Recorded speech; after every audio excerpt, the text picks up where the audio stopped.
भगवंतांबद्दल जाणून घ्यायचं असेल तर काय गरजेचं आहे?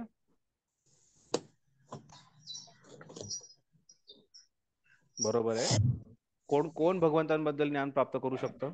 क्वालिफिकेशन काय आहे? भगवंतांबद्दल ज्ञान प्राप्त करण्याचं क्वालिफिकेशन काय आहे? अर्जुन कोण होता? मित्र. तर संबंध जोडणे आणि भक्तिपूर्वक प्रेममय सेवा करणे या दोन गोष्टींद्वारेच आपण भगवंतांना जाणू शकतो. दुसरा कुठलाही मार्ग भगवंतांना जाणण्याचा नाहीये. त्यामुळे कोण एखादा जर ज्ञानी असेल, ज्ञानयोगाद्वारे भगवंतांना जाणून घ्यायचा प्रयत्न करत असेल, तर त्याला भगवंतांबद्दल काहीही ज्ञान प्राप्त होणार नाही.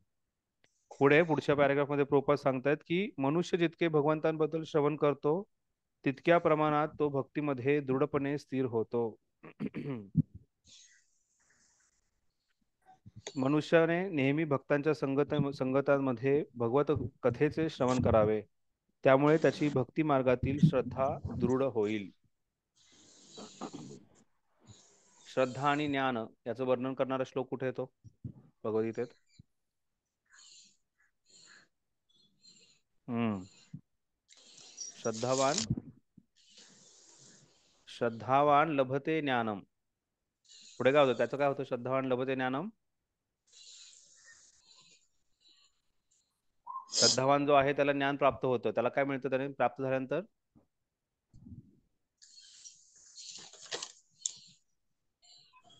गती. कुठली गती?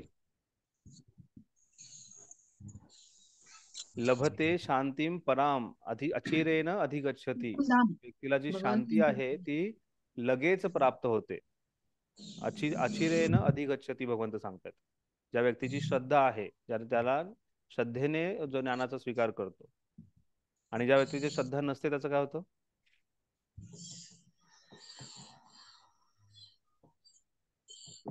त्याचं पुढचं पाठ आणि मागचं सपाट होतं. विनश्यती. भगवंत सांगतात अज्ञश्य अश्रद्धानश्य. जो अज्ञानी आहे आणि जो अश्रद्धाळू आहे तो असा संशय आत्मा विनश्यती. असा जो संशय आत्मा आहे त्याचा विनाश होतो आणि त्याला ह्या लोकात आणि परलोकात कुठेही शांती प्राप्त होत नाही. तर त्यामुळे जर एखाद्याला आपली श्रद्धा दृढ करायची असेल तर भगवंतांच्या बद्दलचे जे ज्ञान आहे ते श्रवणाद्वारे प्राप्त करणं गरजेचं आहे. त्यामुळे नवविधा भक्तीमध्ये सर्वात महत्वाची गोष्ट जी आहे ती म्हणजे श्रवण.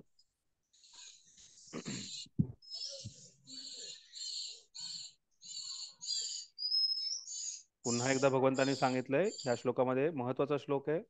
या श्लोकात जी पहिली गोष्ट भगवंतांनी सांगितली आहे ती म्हणजे शृणू, माझ्याबद्दल ऐक. मी तुला जे श्रेष्ठ ज्ञान देतोय हे ऐक. श्रवणाद्वारे भगवंतांना समजू शकतो. दुसरी महत्वाची गोष्ट म्हणजे भगवंतांशी संबंध जोडायचा असेल तर आपल्याला भगवंतांच्या बद्दल ज्ञान प्राप्त करायचं असेल जसं आहे तसं, तर भगवंतांशी संबंध आणि भगवंतांची प्रेममय भक्तिमय सेवा याद्वारेच आपण भगवंतांबद्दल ज्ञान प्राप्त करू शकतो. कोणाचा काही प्रश्न आहे श्लोक क्रमांक 1 वर?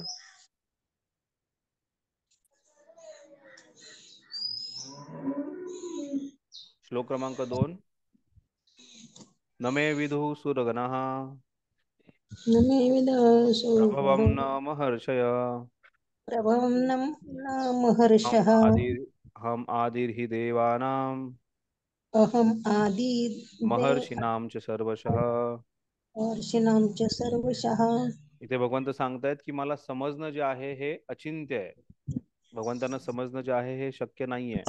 भगवंतांची सुरुवात कुठून झाली, भगवंतांचा विस्तार काय होतो, भगवंत कसे आहेत हे सहजासहजी कोणालाही समजू शकत नाही. किंवा असा कोणीही व्यक्ती नाहीये जो भगवंतांना, कोणीही व्यक्ती नाहीये या जगात जो भगवंतांना पूर्णपणे जाणू शकतो.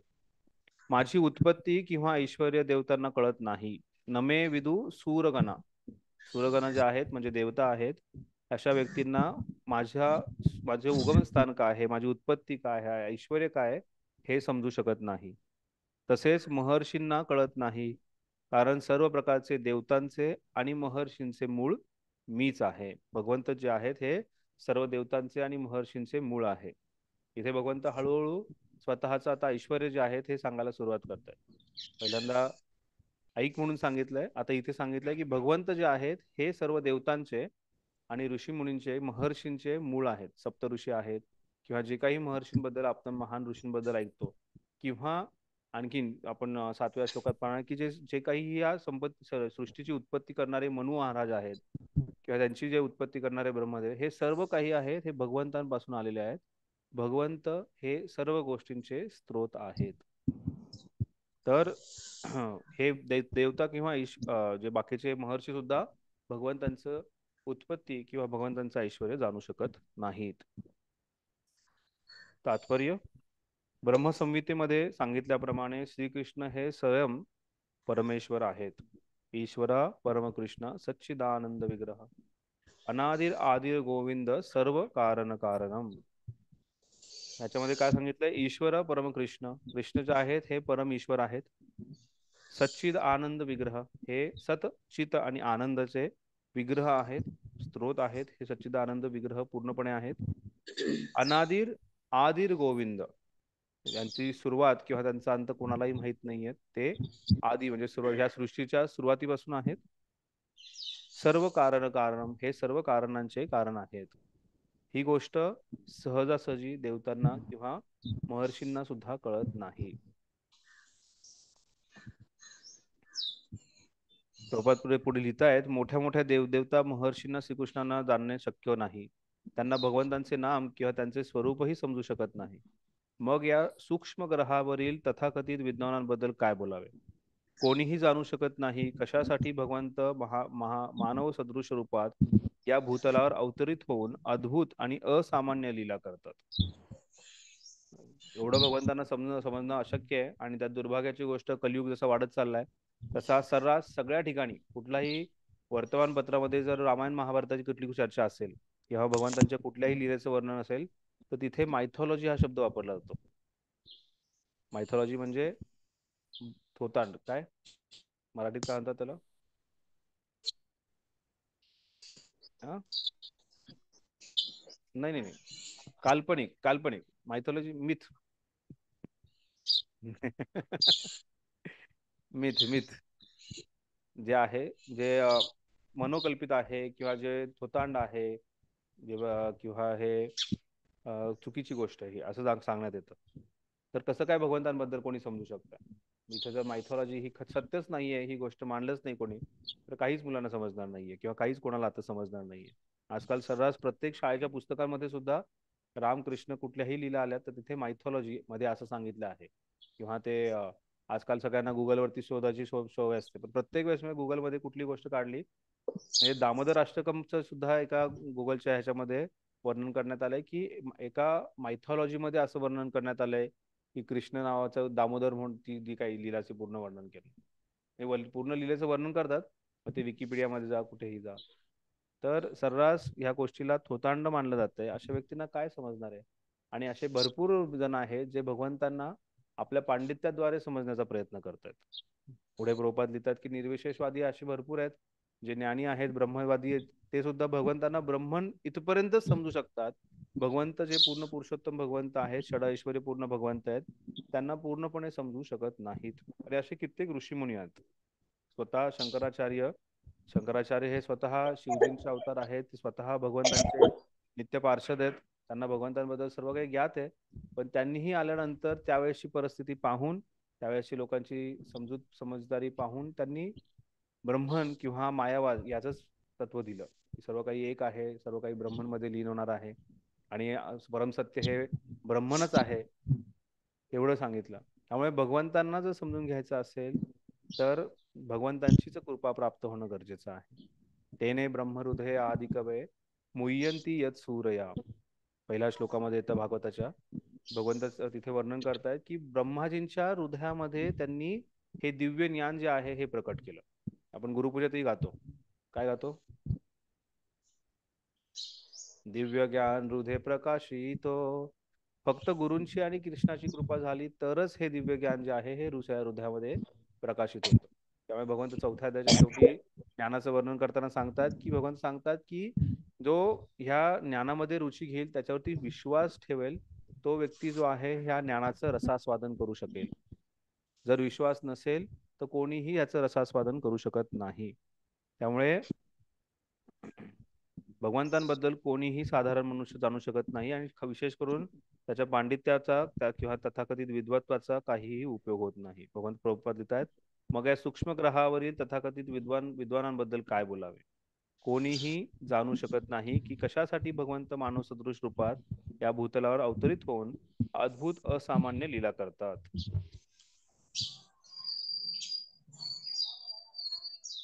पुढे प्रभुपाद लिहित आहेत, मोठ्या मोठ्या देवता सुद्धा भगवंतांना जाणण्यास असमर्थ आहेत.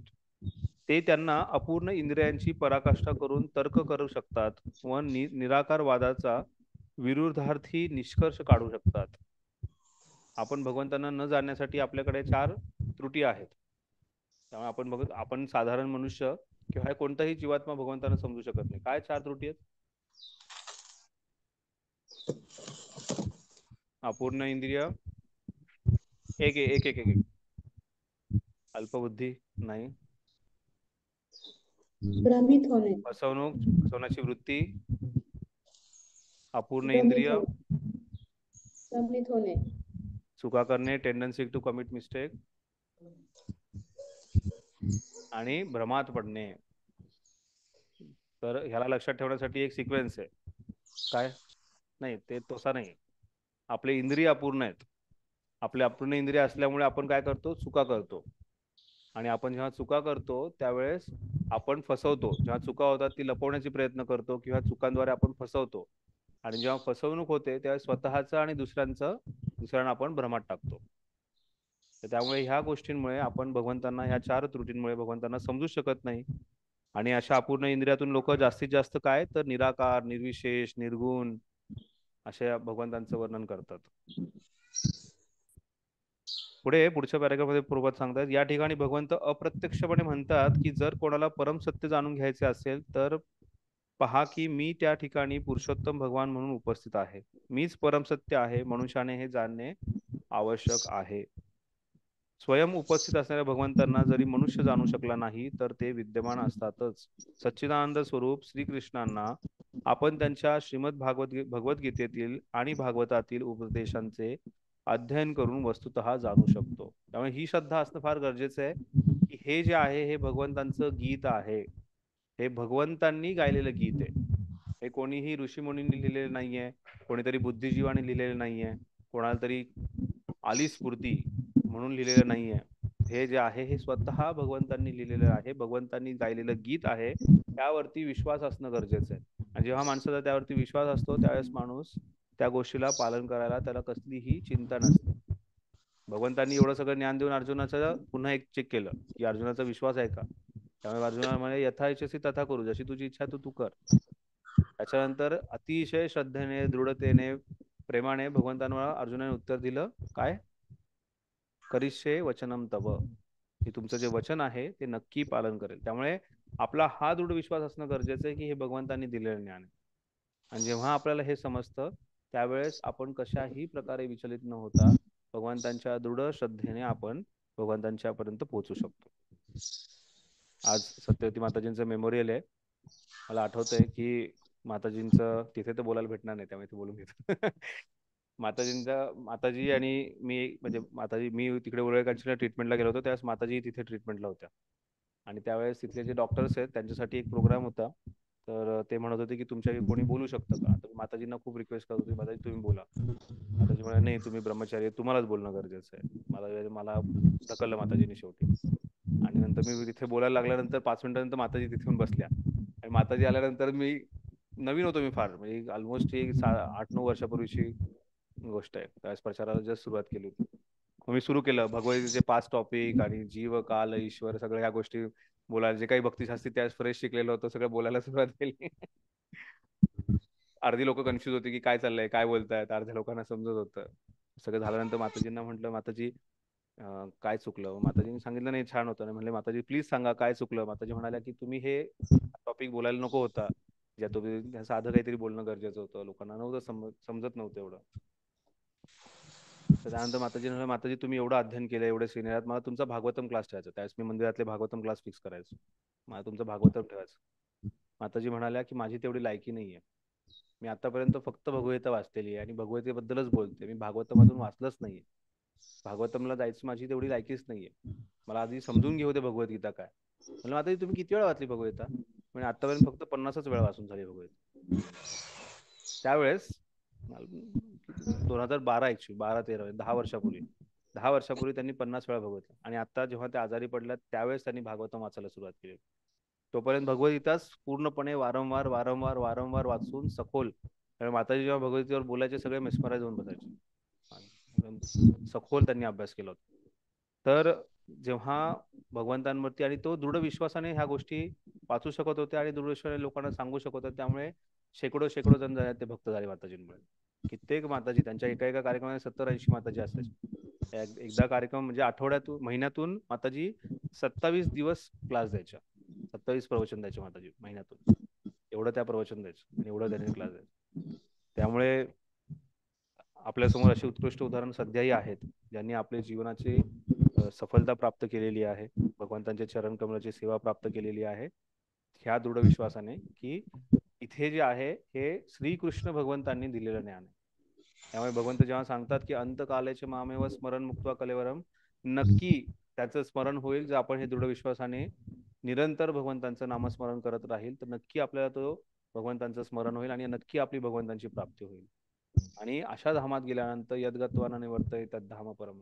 कसलाही संशय न ठेवता ह्या गोष्टीवरती विश्वास ठेवायचा आहे. नक्की आपण त्या धामात गेल्यानंतर परत येणार नाही. आणि ह्या धामात सुद्धा, ह्या जगात सुद्धा, ह्या जन्मातच आपण आपलं पुरेपूर जीवन पूर्ण करू शकतो. उत्कृष्ट उदाहरण. बऱ्याच वेळा असं म्हणलं जातं की ब्रह्मचारी संन्यासी जे आहेत तेच भगवत धामात जाऊ शकतात, गृहस्थ जाऊ शकत नाही. गृहस्थांमध्ये माताजी तर आसक्त असतात, त्यामुळे माताजी तर जाऊ शकत नाही असं म्हणणारं ह्या सर्व जी काही कल्पना आहे, जे काही फिलॉसॉफी सांगितलं जायचं, त्या पूर्ण फिलॉसॉफीला खोटं ठरवलं आहे माताजीने त्यांच्या उत्कृष्ट उदाहरण. देहत्याग करताना स्वतः कोणीतरी म्हणतंय की माझ्यासाठी कीर्तन लावा, मला गंगाजल द्या, मला तुलसी द्या.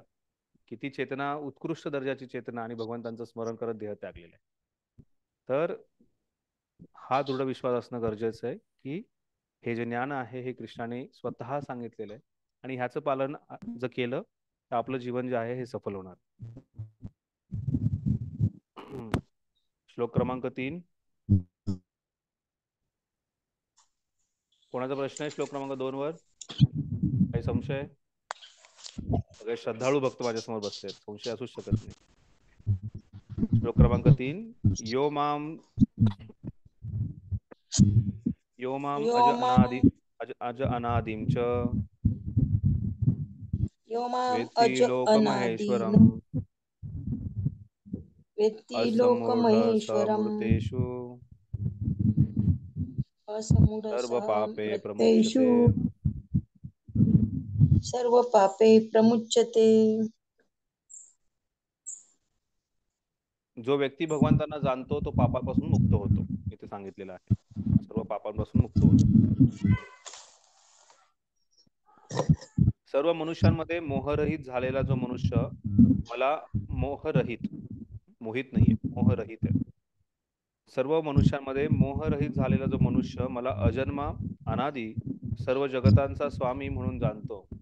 माईक चालू आहे का? ऑडियन्स माईक इथे. अच्छा माताजी, रुक्मिणी माताजी तुमचा माईक बंद करा ना.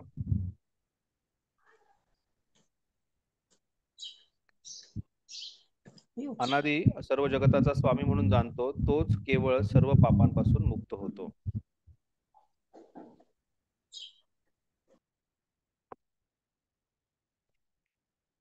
सर्व मनुष्यांमध्ये मोहरहित झालेला, मोहरहित होणं फार गरजेचं आहे आपल्याला. मनुष्य मला अजन्मा अनादी आणि सर्व जगतांचा स्वामी म्हणून जाणतो तोच केवळ सर्व पापांपासून मुक्त होतो. 7व्या अध्यायातल्या 3ऱ्या श्लोकात सांगितल्याप्रमाणे मनुष्यानाम सहस्रेषु कशचित यदि सिद्ध है. असे हजारो लाखो जीवात्मा आहेत, त्यांच्यापैकी एक जो आहे ही पराम सिद्धी प्राप्त करतो, जे आत्मसाक्षात्काराची प्राप्ती करतो. लाखो जीवांपैकी एक जण जो आहे हा आत्मसाक्षात्काराची प्राप्ती करतो. अशा मोहरहित झालेला जो व्यक्ती, ज्याने आत्मसाक्षात्काराची प्राप्ती केली आहे, तो व्यक्ती मोहरहित असतो. आणि असा मोहरहित व्यक्ती जो भगवंतांना, भगवंत काय आहेत?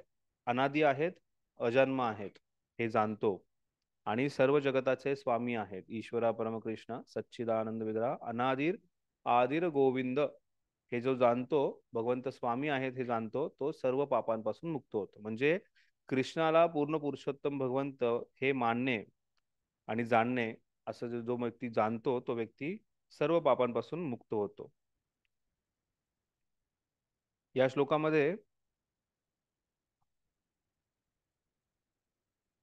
अज हा शब्द जो वापरलाय तो भगवंतांसाठी, भगवंत जे आहेत हे अजन्म आहेत. याच्या आधी भगवंत कुठे सांगतात अजबद्दल?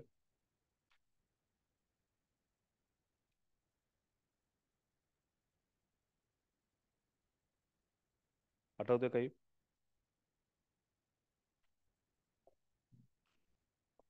इथे भगवंत अज हा शब्द जो आहे याच्या आधी दुसऱ्या अध्यायामध्ये जीवात्म्यासाठी वापरतात. कुठे वापरतात जीवात्म्यासाठी? अजो नित्यम शाश्वतोयम पुराणो अजो नित्यम न हन्यते शाश्वतोऽयं हन्यमानः. पुराणम. जीवात्मा जो आहे हा अजन्म आहे, नित्य आहे, शाश्वत आहे, पुरातन आहे. मग भगवंतही अजन्म आहे, जीवात्माही अजन्म आहे. त्यात काही साम्य आहे की फरक आहे? साम्य आणि फरक पण आहे. साम्य आहे. पण जीवात्म्याचा तर जन्म मृत्यू होत असतो ना. हे समजणं फार गरजेचं आहे की शरीराचा जन्म मृत्यू ह्या एका शरीरातून दुसऱ्या शरीरात, एका योनीतून दुसऱ्या योनीत परिवर्तन होतं, त्याला आपण जन्म आणि मृत्यू म्हणतो. पण आत्मा जो आहे हा अजन्म आहे. आणि भगवंत जे आहेत हे जरी दुसऱ्या शरीरात येत असतील, भगवंत जरी वराह रूपात येत असतील किंवा कूर्म रूपात येत असतील, हा भगवंतांचा जन्म नाही. जसा जीवात्म्याचा दुसऱ्या शरीरामध्ये जन्म होतो किंवा मृत्यू पावतो, जीवात्मा एका शरीरातून दुसऱ्या शरीरात परिवर्तन करतो, तसं भगवंतांचं होत नाही. त्यामुळे हा अजन्म शब्द आपल्या जीवात्म्यासाठी वापरलेल्या अजन्मापेक्षा भिन्न आहे. कारण भगवंतांचा जन्म होत नाही, भगवंत त्या रूपामध्ये अवतरण करतात आणि त्या रूपातून भगवंत जे आहेत हे त्या रूपामध्ये ते निरंतर राहतात वैकुंठामध्ये. भगवंतांचा ज्या ज्या रूपामध्ये भगवंतांनी इथे अवतार घेतलेला आहे त्या ते वैकुंठ लोक आहेत, असे निरंतर रूपात राहतात. त्यामुळे तो अजन्म, अज हा शब्द जो वापरलाय तो जीवात्म्यापासून या कारणाने भिन्न आहे. पण त्याचबरोबर जीवात्मा जो आहे, आत्मा जो आहे, हा नित्य आहे, हा शाश्वत आहे. त्याचा जन्म असा होत नाही. तो भगवंतांपासून निर्मिती झालेली आहे, पण तो जीवात्मा जो आहे हा जन्म आणि मृत्यू, जन्म मृत्यूच्या चक्रात येत नाही. शरीराचा नाश होतो आणि दुसरं शरीर प्राप्त होतं. समजतंय? कन्फ्युजन आहे काही कोणाला?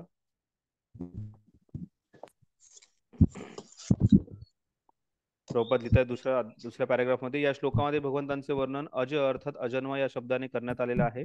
परंतु दुसऱ्या अध्यायात जीवाचे वर्णन केलेला अज हा शब्द, या शब्दापासून हा शब्द भिन्न आहे. दुसऱ्या अध्यायात जो अजो नित्यम शाश्वतम पुराणम म्हणलेलं आहे, त्यापासून भगवंतांना जो अज शब्द वापरलेला आहे, अजन्म वापरलाय, हा भिन्न आहे. भौतिक आसक्तीमुळे वारंवार जन्म आणि मृत्यूपासून होणाऱ्या जीवाहून भगवंत भिन्न आहेत.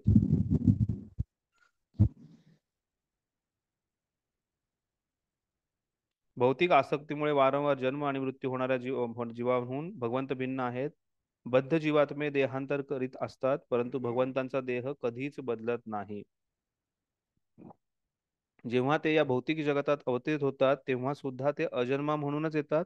म्हणून चौथ्या अध्यायात म्हटले आहे की भगवंत आपल्या अंतरंग शक्तीमुळे कधीही अपरा प्रकृतीचे अधीन होत नाहीत, तर ते सदैव परा प्रकृतीच असतात.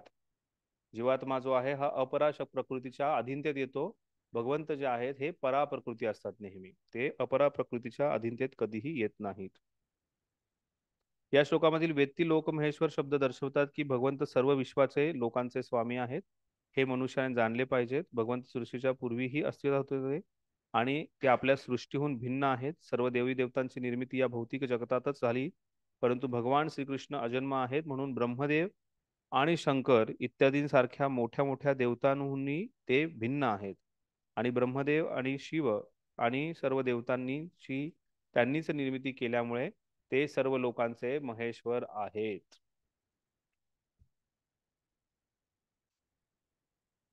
त्याच्यानंतरचा पॅराग्राफ, श्रीकृष्णांना साधारण मनुष्य समजू नये. सर्व प्रमाणे केवळ मूर्खच श्रीकृष्णांना साधारण मानव समजतात. श्लोक, केवळ मूर्ख लोक श्रीकृष्णांना साधारण मानव समजतात.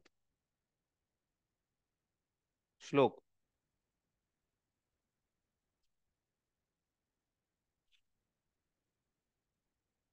होमवर्क. हेच पुन्हा या श्लोकामध्ये निराळ्या पद्धतीने सांगण्यात आले आहे. जो मनुष्य मूर्ख नाही तो भगवंतांचे स्वरूप जाणण्या इतपत बुद्धिमान आहे. तो सदैव सर्व पापाहून मुक्त असतो. पटापट श्लोक आठवले पाहिजेत. आपण अध्ययन करत नाही का घरी गेल्यानंतर?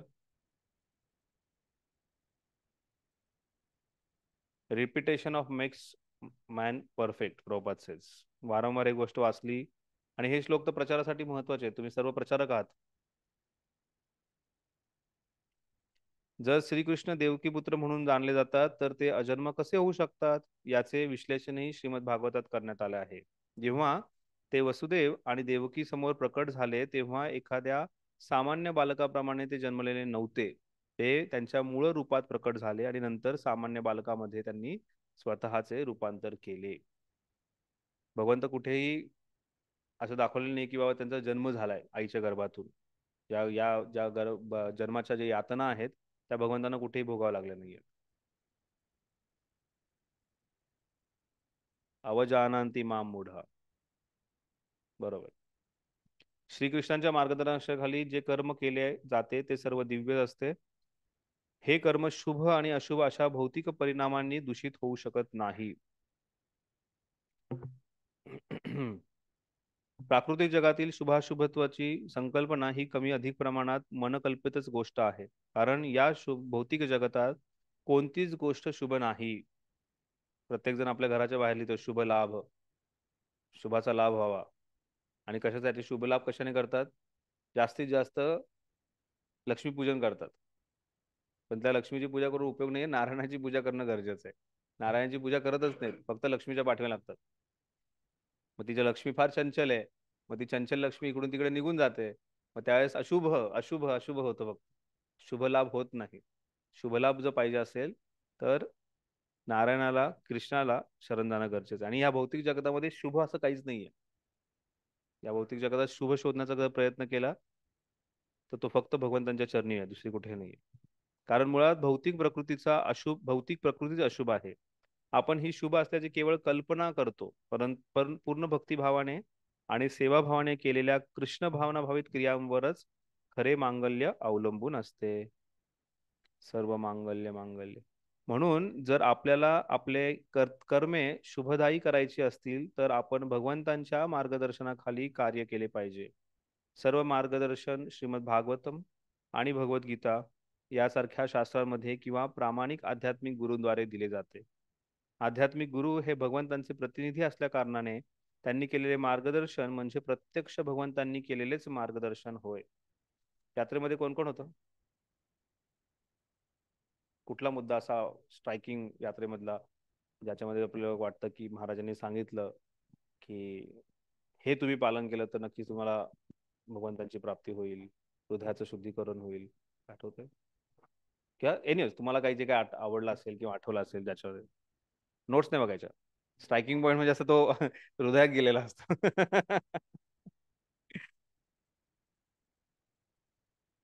हम्म.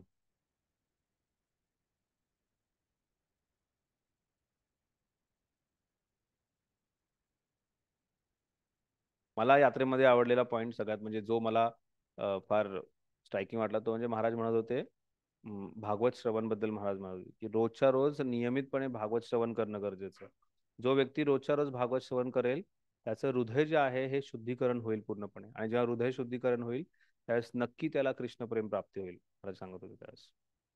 तर इथेही आध्यात्मिक गुरुच्या प्रमाणे मार्गदर्शन करतात की शास्त्र, भगवद्गीता, श्रीमद भागवत असं काही शास्त्र आणि आध्यात्मिक प्रामाणिक गुरु जे आहेत त्यांनी दिलेले जे मार्ग आहेत त्याच्याद्वारे आपण जे आहे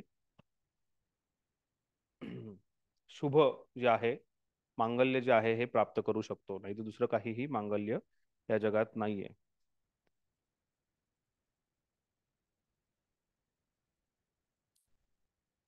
श्लोक क्रमांक 4, 3 मध्ये काही प्रश्न कोणाचा? श्लोक क्रमांक 4, 5, 6 आणि 7 याच्यामध्ये भगवंतांनी सांगितलं की कशा प्रकारे भगवंत जे आहेत ते सर्व भगवंतांपासूनच सर्व गुण येतात. विशेष जे गुण आहेत ते सर्व भगवंतांपासून येतात आणि विशेष व्यक्ती ज्या आहेत त्याही भगवंतांपासून येतात. श्लोक क्रमांक 4, 5, 6 मध्ये गुणांचं वर्णन आहे आणि श्लोक क्रमांक 7 मध्ये भगवंतांनी सगळे जे विशेष मुनी आहेत, कुमार आहेत, जे ऋषी मुनी आहेत, त्यांचं वर्णन केलेलं आहे. श्लोक क्रमांक 4 आणि 5. बुद्धिर्ज्ञानम सम्मोह क्षमा सत्यम दम शमा सुखम दुःखम भवो भावो भयम चा भयमेव च अहिंसा समता तुष्टी तपो ज्ञानम यशो यश भवन्ति भावभूतानां मत्त एव पृथ्वीधा. बुद्धी, ज्ञान, संशय आणि मोह यातून मुक्तता, क्षमा, सत्यता, इंद्रिय संयमन, मनोनिग्रह, सुख आणि दुःख, जन्म मृत्यू, भय, निर्भयता, अहिंसा, समता, संतुष्टी, तपस्या, दान, यश, अपयश इत्यादी जीवांचे सर्व विविध गुण माझ्याद्वारेच उत्पन्न झालेले आहेत. तर इथे भगवंताचे चांगले किंवा वाईट असं जे काही आहे त्याचं वर्णन करतायत. यश अपयश वर्णन करतायत, ज्ञान संशय याचं वर्णन करतायत, मोहापासून मुक्तता. तर बरेचसे चांगले गुण जे आहेत किंवा काही जन्म मृत्यू या सर्व जे काही गुण आहेत, हे सर्व गुण जे आहेत हे माझ्यापासूनच प्रकट होतात, माझ्यापासूनच उत्पन्न होतात भगवंत सांगतात. इथे प्रभुपाद आहेत, खूप छान प्रकारे हे सर्व जे गुण आहेत त्यांचं वर्णन करतायत. कृपया तात्पर्य व्यवस्थित वाचा. प्रत्येक गोष्टीचं प्रभुपादांनी वर्णन केलंय की बुद्धी म्हणजे काय, असमोह म्हणजे काय, इंद्रिय निग्रह म्हणजे काय, किंवा भय म्हणजे काय, सत्यता, इंद्रिय संयमन, प्रत्येक गोष्टीचं खूप छान वर्णन केलेलं आहे प्रभुपादांनी. तात्पर्य, जीवांचे विविध गुणधर्म मग मग जे मग ते जाणले असोत अथवा चांगले असोत अथवा वाईट, सर्व भगवान श्रीकृष्णांनीच निर्माण केलेले आहेत आणि त्याचे वर्णन या श्लोकामध्ये करण्यात आले आहे. हा प्रश्न आपल्याला पडू शकतो, भगवंतांनी चांगलेच फक्त गुण का निर्माण केले नाही, वाईट का निर्माण केले? बरोबर ना? का केले असतील?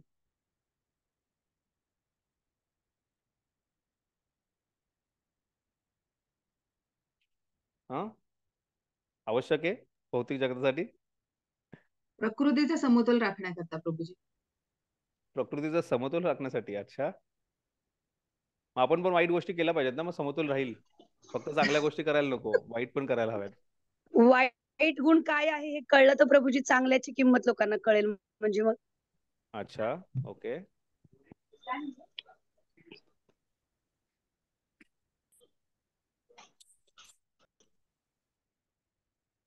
कारण किती गोष्टी त्याच्यातनं दिलेल्या होणारे आहेत भगवंत. दुष्परिणाम जर लोकांना नाही समजले तर लोक तेच करत राहतील. त्यामुळे थोडा त्याचा दुष्परिणाम कळाला तर माणूस त्याच्यापासून थोडा बाजूला होऊन चांगल्या गुणांकडे आकृष्ट होईल. त्याच्यामुळे माताजींच्या ह्या बोलण्यावर मला एक उदाहरण आठवतंय. प्रभुपाद जेव्हा प्रभुपादांचा प्रभुपाद तरुण होते आणि प्रभुपादांचा मुलगा लहान होता, आणि तो मुलगा जेव्हा तो सारखा जायचा वारंवार आणि तो फॅनच्या जवळ जात होता, तो त्याला पळत पळत पळत त्यांच्या प्रभुपादांची जी पत्नी त्याला उचलून आणायची किंवा प्रभुपाद त्याला पाहिजे. त्याच प्रभुपादांच्या मित्राने सांगितलं की एक काम कर, फॅनचं बटन बंद कर आणि नंतर त्याचं बोट जे आहे ते फॅनमध्ये टाक. मग ते फॅनचं बटन बंद केलं, फॅन थोडा स्लो झाल्यानंतर त्याचं बोट जे आतमध्ये टाकलं त्याला लागलं. त्याच्यानंतर त्याने परत कधी त्या फॅनकडे गेला नाही. आगीला हात लावल्यानंतर चटका बसल्यानंतर किती जणांना कळलं की आग भयंकर असते. आपण लहानपणी हे सगळा अनुभव घेतलेला आहे, त्याच्यानंतर आपण आपल्या कोणीच आगीकडे गेलो नाही. तर वाईटाचा अनुभव घेतल्यानंतर त्यातून जे काही मिळतं त्याच्यानंतर व्यक्ती काहीतरी चांगलं करेल असं म्हणणं आहे. पण भगवंतांनी चांगले आणि वाईट गुण करण्यापाठीमागं आपणच कारणीभूत आहे, कारण आपण ती इच्छा प्रकट केलेली आहे. जसं प्रभूजी सांगत होते की फ्री विल आहे जीवात्म्याकडे, त्या जीवात्म्याने ते फ्री विल व्यक्त केलं आणि म्हणून भगवंतांना तो गुण निर्माण करावा लागला. जेव्हा आपण भगवंतांपासून विलग झालो त्यावेळेस या करोडो करोडो जीवात्म्यांनी करोडो करोडो वेगवेगळ्या इच्छा व्यक्त केलेल्या आहेत आणि त्या इच्छांनुसार ह्या भौतिक जगतामध्ये चांगले आणि वाईट गुण आलेले आहेत. त्यामुळे आध्यात्मिक जगतामध्ये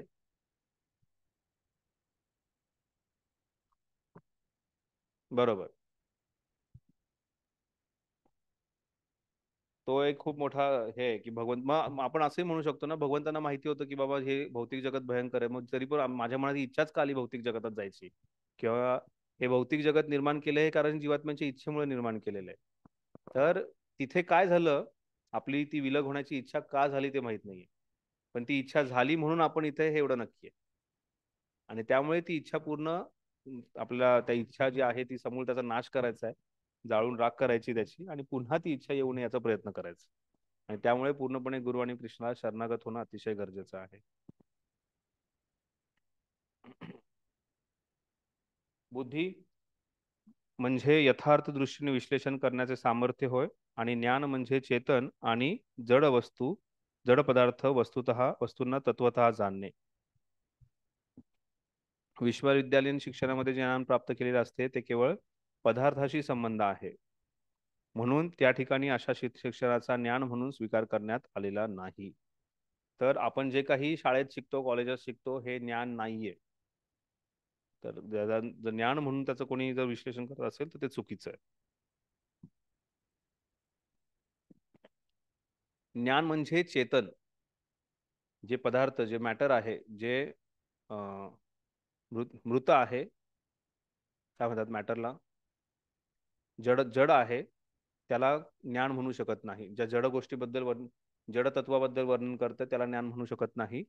जे चेतन अवस्थेबद्दल, म्हणजे जीवात्मा, चेतन म्हणजे भगवंत, जी चेतन अवस्था आहे त्याच्याबद्दल जे वर्णन करतात, म्हणजे आध्यात्मिक गोष्टींचं वर्णन होतं, ते म्हणजे ज्ञान होय.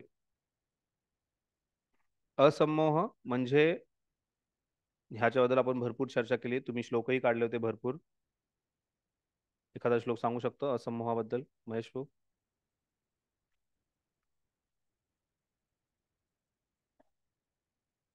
मग असमोह म्हणजे काय? कन्फ्युजन, द्विधा मनस्थिती. द्विधा मनस्थिती, हा हा, समोह म्हणजे द्विधावस्था. जेव्हा मनुष्य द्विधावस्थेत नसतो त्याला असमोह म्हणतात. अ, तर द्विधावस्थेबद्दल आपण भरपूर चर्चा केलेली आहे. द्विधा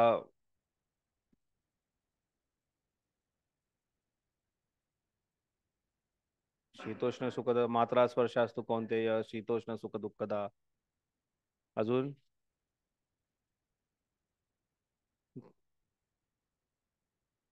किती जणांनी गुगल मधून कॉपी पेस्ट केलं होतं श्लोक?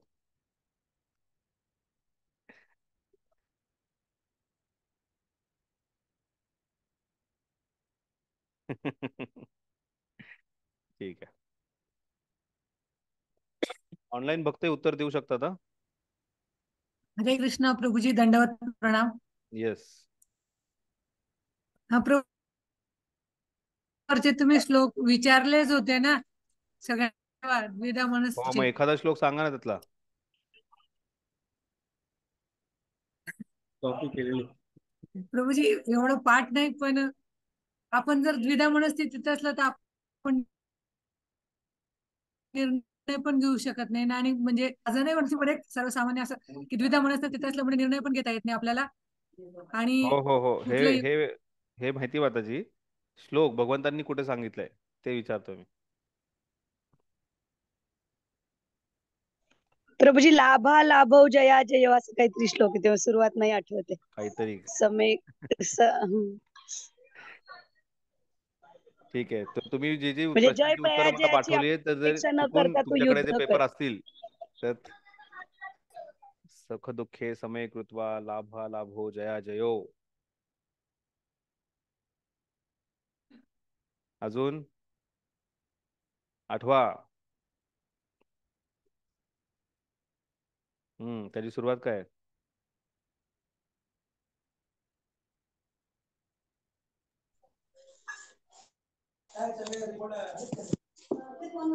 दुःखेषु अनिद्वकर म्हणा, सुखेषु विगत स्पृहा, वीत राग भय क्रोध स्थितधीर मुनिरुच्यते.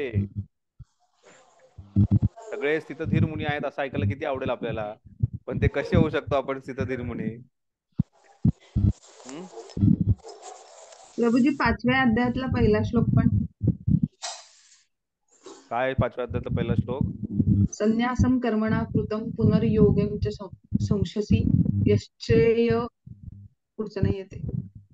तो अर्जुनाचा म्हणजे प्रश्न आहे माताजी. कर्माचा त्याग पण करायला सांगितलंय आणि कर्मही करायला सांगितलंय. ही पण एक द्विधा मनस्थिती नाही, तो अर्जुनाची अर्जुनाचा झाली. प्रश्न आहे की तुम्ही मला कर्माचा त्यागही करायला सांगितला आणि तुम्ही मला निष्काम कर्मही करायला सांगितलं, तर मी कसं समजू? हा अर्जुनाचा प्रश्न आहे तिथे. अर्जुन हा म्हणजे तिथं समूहात होता, हे अर्जुन सांगतोय. ठीक आहे, तर तुम्ही जी प्रश्नांची उत्तरं पाठवली आहेत ती फक्त माझ्यासाठी नव्हती, ती तुमच्यासाठीही होती. मी अभ्यास करेल, पण तुम्हीही अभ्यास करा. ठीक आहे, पुढे समूहाबद्दल क्षमा या आचरण आपली हळूहळू पण निश्चितपणे तो मोहातून मुक्त होतो. कोणतीही गोष्ट संध्या माताजी तुमचा माईक बंद करा. हळूहळू पण निश्चितपणे तो मोहातून मुक्त होतो. कोणत्याही गोष्टी अंधविश्वासाने स्वीकारू नये.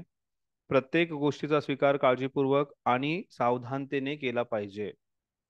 क्षमा आचरणात आणली पाहिजे. क्षमा हा असं म्हणून दुसरा शब्द क्षमा, त्याच्याबद्दल प्रभुपाद चर्चा करतायत. मनुष्याने सहनशील असले पाहिजे. इतरांना त्यांच्या त्यांच्या इतरांना त्यांच्या लहान सहान अपराधाची क्षमा केली पाहिजे. पुढे सत्यबद्दल बोलतायत. सत्य म्हणजे इतरांच्या हितार्थ तथ्याचे यथार्थ रूपांतर प्रस्तुतरण केले पाहिजे. तथ्याचे विकृतीकरण करू नये. सत्य जे आहे हे बोलणं गरजेचं आहे आणि जसं आहे तसंच सांगणं गरजेचं आहे. सत्यम गुरुयात प्रियम गुरुयात असं म्हटलेलं आहे. सत्य जे आहे हे बोलणं गरजेचं आहे, फक्त प्रियपणे त्याचं वर्णन करणं गरजेचं आहे आणि त्याचं विकृतकरण करू नका, प्रभुपाद म्हणतात.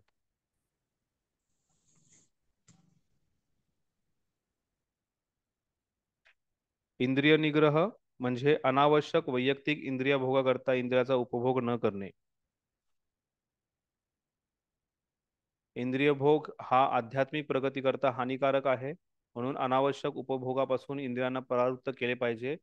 त्याचप्रमाणे मनुष्याने निरर्थक विचारापासून मनाला निग्रहित केले पाहिजे. यालाच शम असे म्हटले आहे. तर इंद्रिय निग्रह करणं गरजेचे आहे. इंद्रिय भोग जो आहे अतिशय भयंकर आहे आणि त्याच्यापुढे प्रभुपाद सांगतात निरर्थक विचारापासून मनाला निग्रहित केले पाहिजे. यालाच शम असे म्हटले जाते.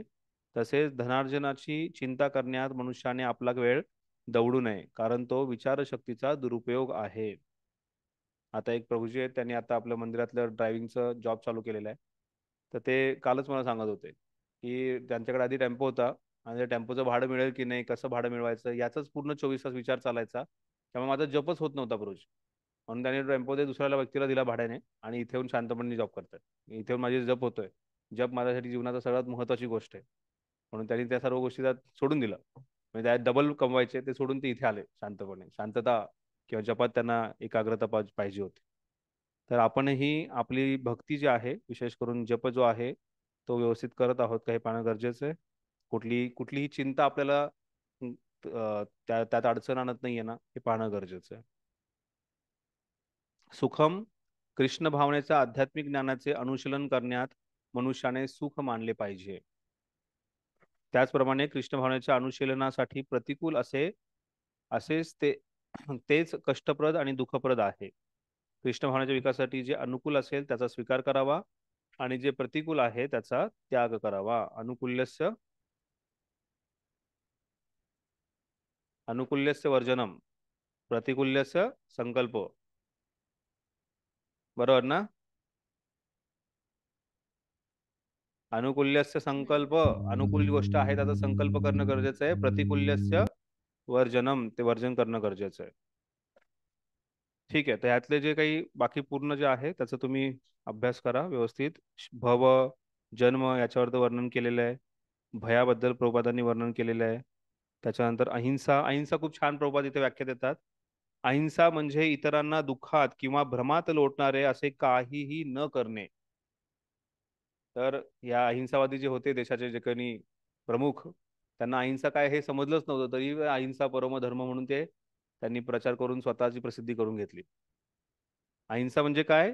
इतरांना दुःखात किंवा भ्रमात लोटणारे असे काहीही न करणे. म्हणजे आपल्या बोलण्यात चालण्याने विचार करण्याने सुद्धा जर एखाद्या व्यक्तीच्या जीवनामध्ये दुःख येत असेल किंवा त्या व्यक्तीला भ्रमत, अहिंसा म्हणजे फक्त हिंसा करणे नाही, असं नाहीये.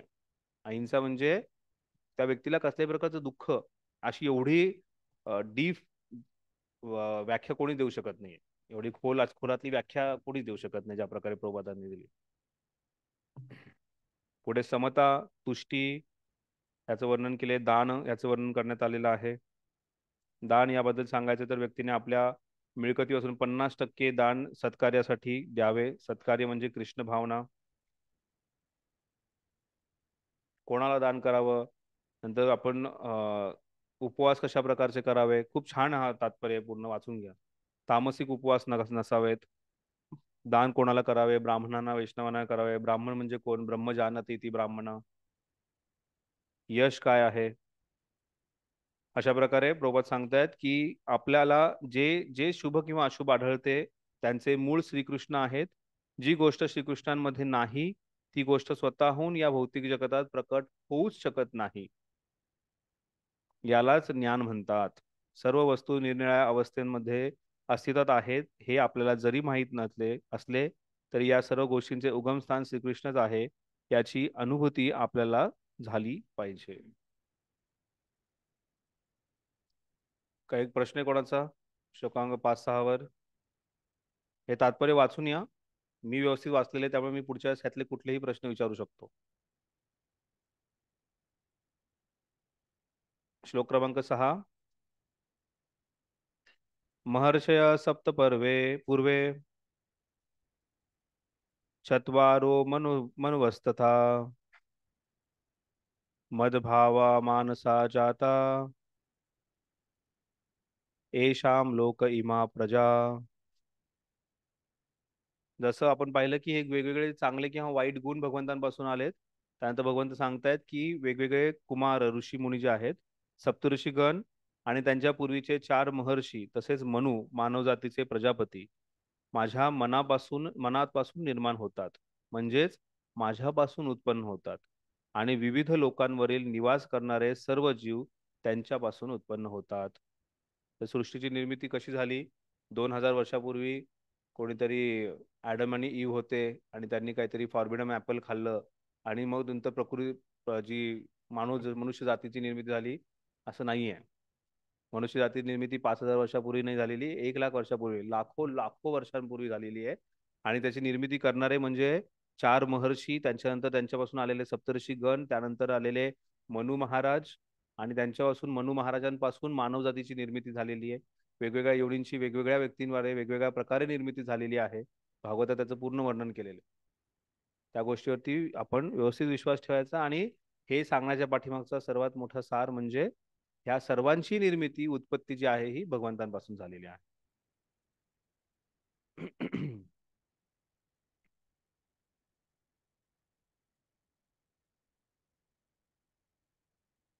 तर याद्वारे आपण पाहतो की भगवंत जे आहेत हे किती महान आहेत. इथे भगवंत शेवटचं वाक्य लिहितात, प्रभुपाद तात्पर्य देतात, ब्रह्मदेवांना पितामह म्हणतात तर श्रीकृष्णांना परपितामह असे म्हणतात. ते भगवद्गीतेच्या 11व्या अध्यायात 11:39 मध्ये सांगितले आहे. काय सांगितले 11:39 मध्ये? अहम बीज प्रजापिता सांगितले का? नाही ना?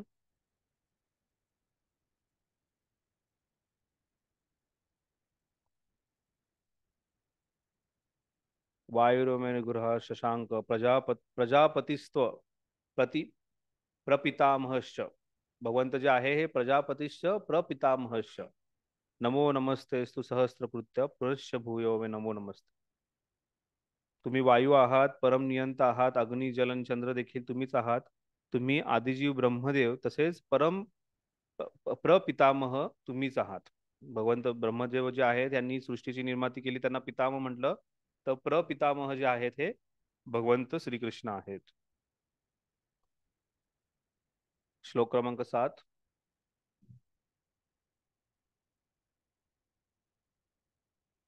एताम विभूति योगम च मम यो वेत्ति तत्वतः सो विकल्पेन योगेन युज्यते नात्र संशय. कुठलाही संशय नसावा असा जो व्यक्ती हे सर्व काही विभूती योग जाणतो तो शरणागत होतो. हा जो व्यक्ती आहे तो जो व्यक्ती हे कृष्णाची विभूती जाणतो तो पूर्णपणे शरणागती घेऊ शकतो. ज्याला माझ्या ऐश्वर्याची आणि योगशक्तीची वास्तविकपणे खात्री पटते तो अनन्य भक्ती योगात मध्ये तत्पर होतो, यात मुळीच संशय नाही. एताम विभूती योगाम च म वेती यो वेती तत्वतः. तत्वतः जो जग जाणतो, तत्वतः ह्याच्या आधी काय जाणायला सांगितले भगवंतांनी?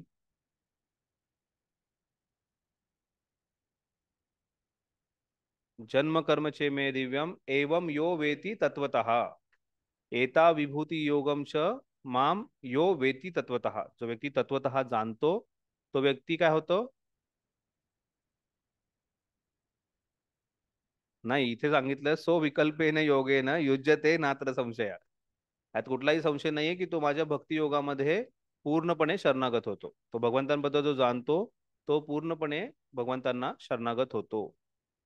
जन्म कर्म च मे दिव्यम योवम एवं यो वेति तत्वतः त्यक्त्वा देहम पुनर्जन्म नैति. त्या व्यक्तीचा पुन्हा जन्म होत नाही, हे अर्जुन, यात कुठलाही संशय नाहीये. त्याच प्रकारे भगवंत तसाच प्रकारे इथे सांगतायत की असा व्यक्ती जो मला माझ्या विभूतींबद्दल, माझ्या शक्तींबद्दल, माझ्या विभूती योगाबद्दल जाणतो तत्वतः, तो व्यक्ती पूर्णपणे माझ्या भक्तिभावामध्ये तत्पर होऊन शरणागत होतो. यात कुठलाही संशय नाही. तात्पर्य: आध्यात्मिक सिद्धीचे परमोच्च शिखर म्हणजे भगवंतांचे ज्ञान होय. जोपर्यंत मनुष्याला भगवंतांच्या विविध ऐश्वर्यासंबंधी पूर्ण खात्री होत नाही तोपर्यंत भक्ती योगामध्ये निमग्न होऊ शकत नाही. सामान्यपणे लोकांना माहीत असते की परमेश्वर महान आहेत, परंतु परमेश्वर सर्वश्रेष्ठ कसा आहे याचे सर्वतर सविस्तर ज्ञान त्यांना नसते. या ठिकाणी हे सविस्तर वर्णन करण्यात आले आहे.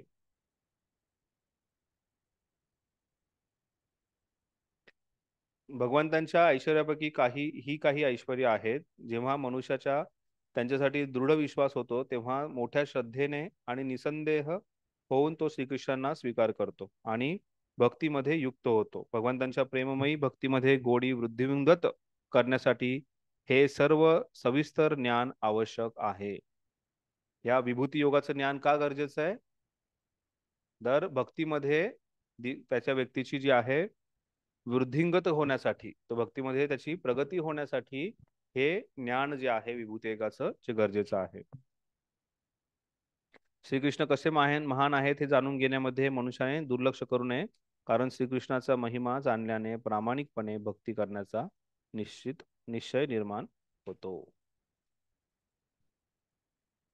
हरे कृष्ण. काही प्रश्न आहे कोणाचा? पहिला सेक्शन जो आहे तो पूर्ण केलेला आपण 1 ते 7, ज्याच्यामध्ये आपण पाहिलं की भगवंतांना समजणं हे शक्य नाहीये. भगवंत अचिंत्य आहेत आणि सर्व गोष्टींची उत्पत्ती जी आहे ही भगवंतांपासून झालेली. कोणाकोणाची उत्पत्ती, कसली उत्पत्ती झाली भगवंतांपासून? सगळे गुण किंवा अवगुण जे आहेत हे भगवंतांपासून निर्मिती झालेली आहे आणि सर्व जे महान व्यक्ती आहेत त्यांची निर्मिती सुद्धा भगवंतांपासून झालेली आहे. त्याच्यामध्ये महान व्यक्तीमध्ये काय काय सांगितलंय? महर्षी, सप्तऋषी, चार महर्षी आणि त्यानंतर मनु. मनु महाराज.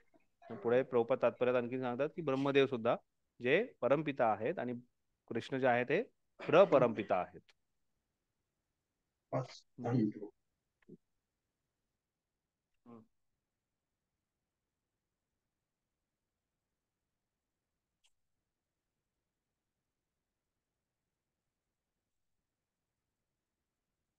सत्यवतीला जो वर दिला होता ते पराशर हेच का? नाही.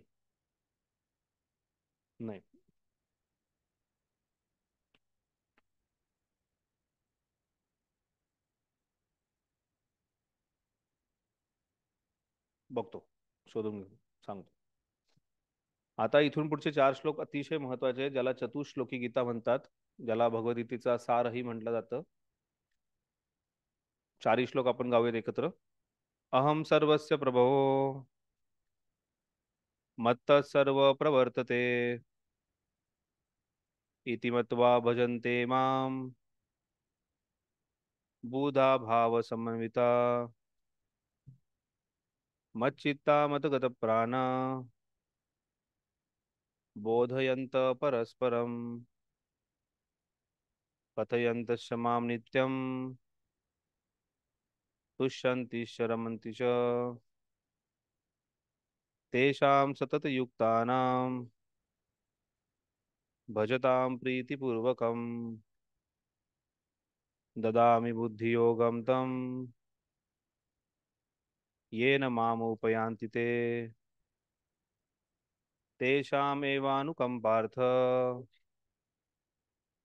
अहम अज्ञानजं तमः नाशया नाशयामात्मभावस्तो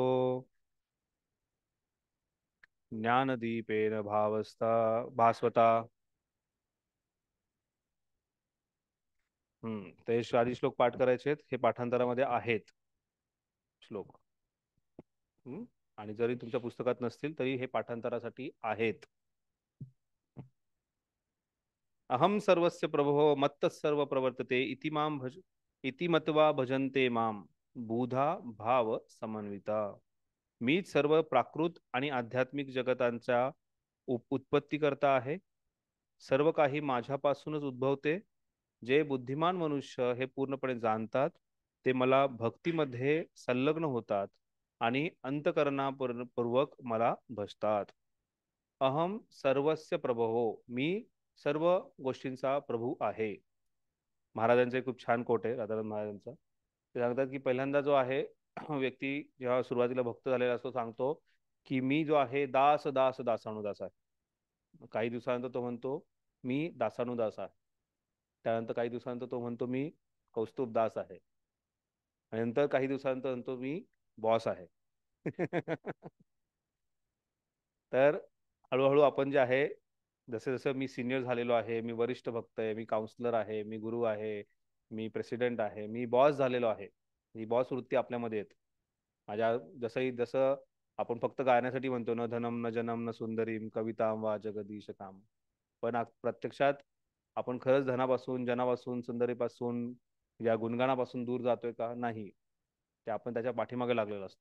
विशेष करून जेव्हा प्रचार केल्यानंतर जन येतात, फॉलोअर्स येतात आणि त्यांच्यापासून प्राप्त होणारे जे काही ऐश्वर आहे, यश, श्री, त्याच्यातून जे आहे व्यक्ती जो आहे हा विचार करतो की मीच अहम सर्वस्य प्रभो, तर मीच सर्व गोष्टींचा प्रभू आहे. कोणी प्रभू म्हणलं की हो मीच तो प्रभू, मी दास नाहीये. तर इथे हे जाणून घेणं गरजेचं आहे की ते कृष्ण सांगतात अहम सर्वस्य प्रभू. कृष्ण सर्व गोष्टींचे प्रभू आहेत. त्यांच्यापासून मत्त सर्व प्रवर्तते, माझ्यापासून सर्व गोष्टींची उत्पत्ती होते. अहम सर्वस्य प्रभो मत्त सर्व प्रवर्तते इति मत्वा भजन्ते माम, हे माझ्याबद्दल जो जाणतो आणि माझं भजन करतो, बुधा भाव समन्विता, असा व्यक्ती जो बुद्धिमान आहे, असा व्यक्ती जो स्थित आहे, हा व्यक्ती अंतकरणाने पूर्णपणे मला समर्पित होतो, असं भगवंतांनी सांगितलेलं. ह्याच्या आधी भगवंत आणखीन सांगतात की मला जो असा व्यक्ती जाणतो त्याला शांती प्राप्त होते. काय? भोक्ताराय तपसाम सर्वलोक महेश्वरम सुहृदम सर्वभूताना. तर वारंवार भगवंत सांगतात, ह्या गोष्टीची आठवण करून देतात की मी सर्व कारण आहे, मी सर्व सृष्टीचा प्रमुख भोक्ता आहे, मी जो आहे हा महेश्वर आहे, माझ्यापासून सर्व गोष्टींची उत्पत्ती झालेली आहे. वारंवार भगवंत ह्या गोष्टीची आठवण करून देतात भगवद्गीतेमध्ये. ते का? जेणेकरून जास्तीत जास्त जीवात्माने भगवंतांना शरणागत व्हावं. इतिमत्वा, हे जाणल्यानंतर जो माझं भजन करतो, इतिमत्वा भजन्ते माम बुधा भाव समन्विता, हा व्यक्ती बुद्धिमान आहे आणि तो ध्यानपूर्वक मग्न राहून तो आपण पूर्णपणे शरणागत जातो. मी सर्व प्राकृत आणि आध्यात्मिक जगतांच्या उत्पत्ती करता आहे. सर्व काही माझ्यापासून उद्भवते. जे बुद्धिमान मनुष्य हे पूर्णपणे जाणतात ते मला भक्तीमध्ये संलग्न होतात आणि अंतकरणपूर्वक मला भजतात.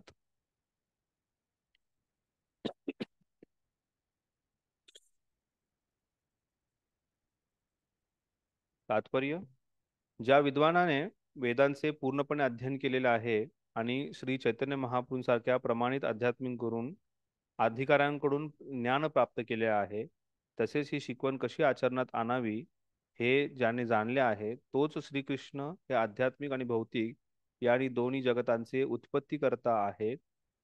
उत्पत्तीकर्ता कसे असू शकतात हे जाणू शकतो. तर ज्यांना चैतन्य महाप्रभूंची कृपा प्राप्त झालेली आहे आणि त्याचबरोबर तो व्यक्तीची ती शिकवण जी आहे त्यांनी आचरणात आणलेली आहे, चैतन्य महाप्रभूंची जी शिकवण आहे ही पूर्णपणे आचरणात आणलेली आहे, तोच व्यक्ती जाणू शकतो की कशा प्रकारे श्रीकृष्ण जे आहेत हे सर्व गोष्टींचे नियंत्रक आहेत किंवा उत्पत्ती करता आहेत.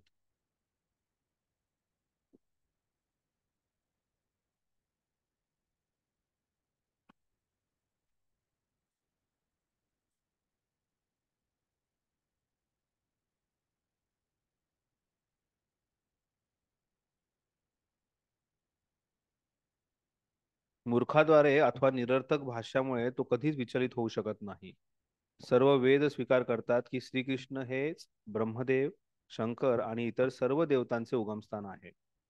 जेव्हा व्यक्तीला ही गोष्ट दृढतेने माहिती होते की कृष्ण हे पूर्ण पुरुषोत्तम भगवंत आहे, तो त्यावेळेस इतर देवी देवतांकडे शरणागत जात नाही. तो पूर्णपणे भगवंतांना शरणागत होतो. त्याला कोणत्याही गोष्टीसाठी देवी देवतांकडे जाण्याची इच्छा नसते.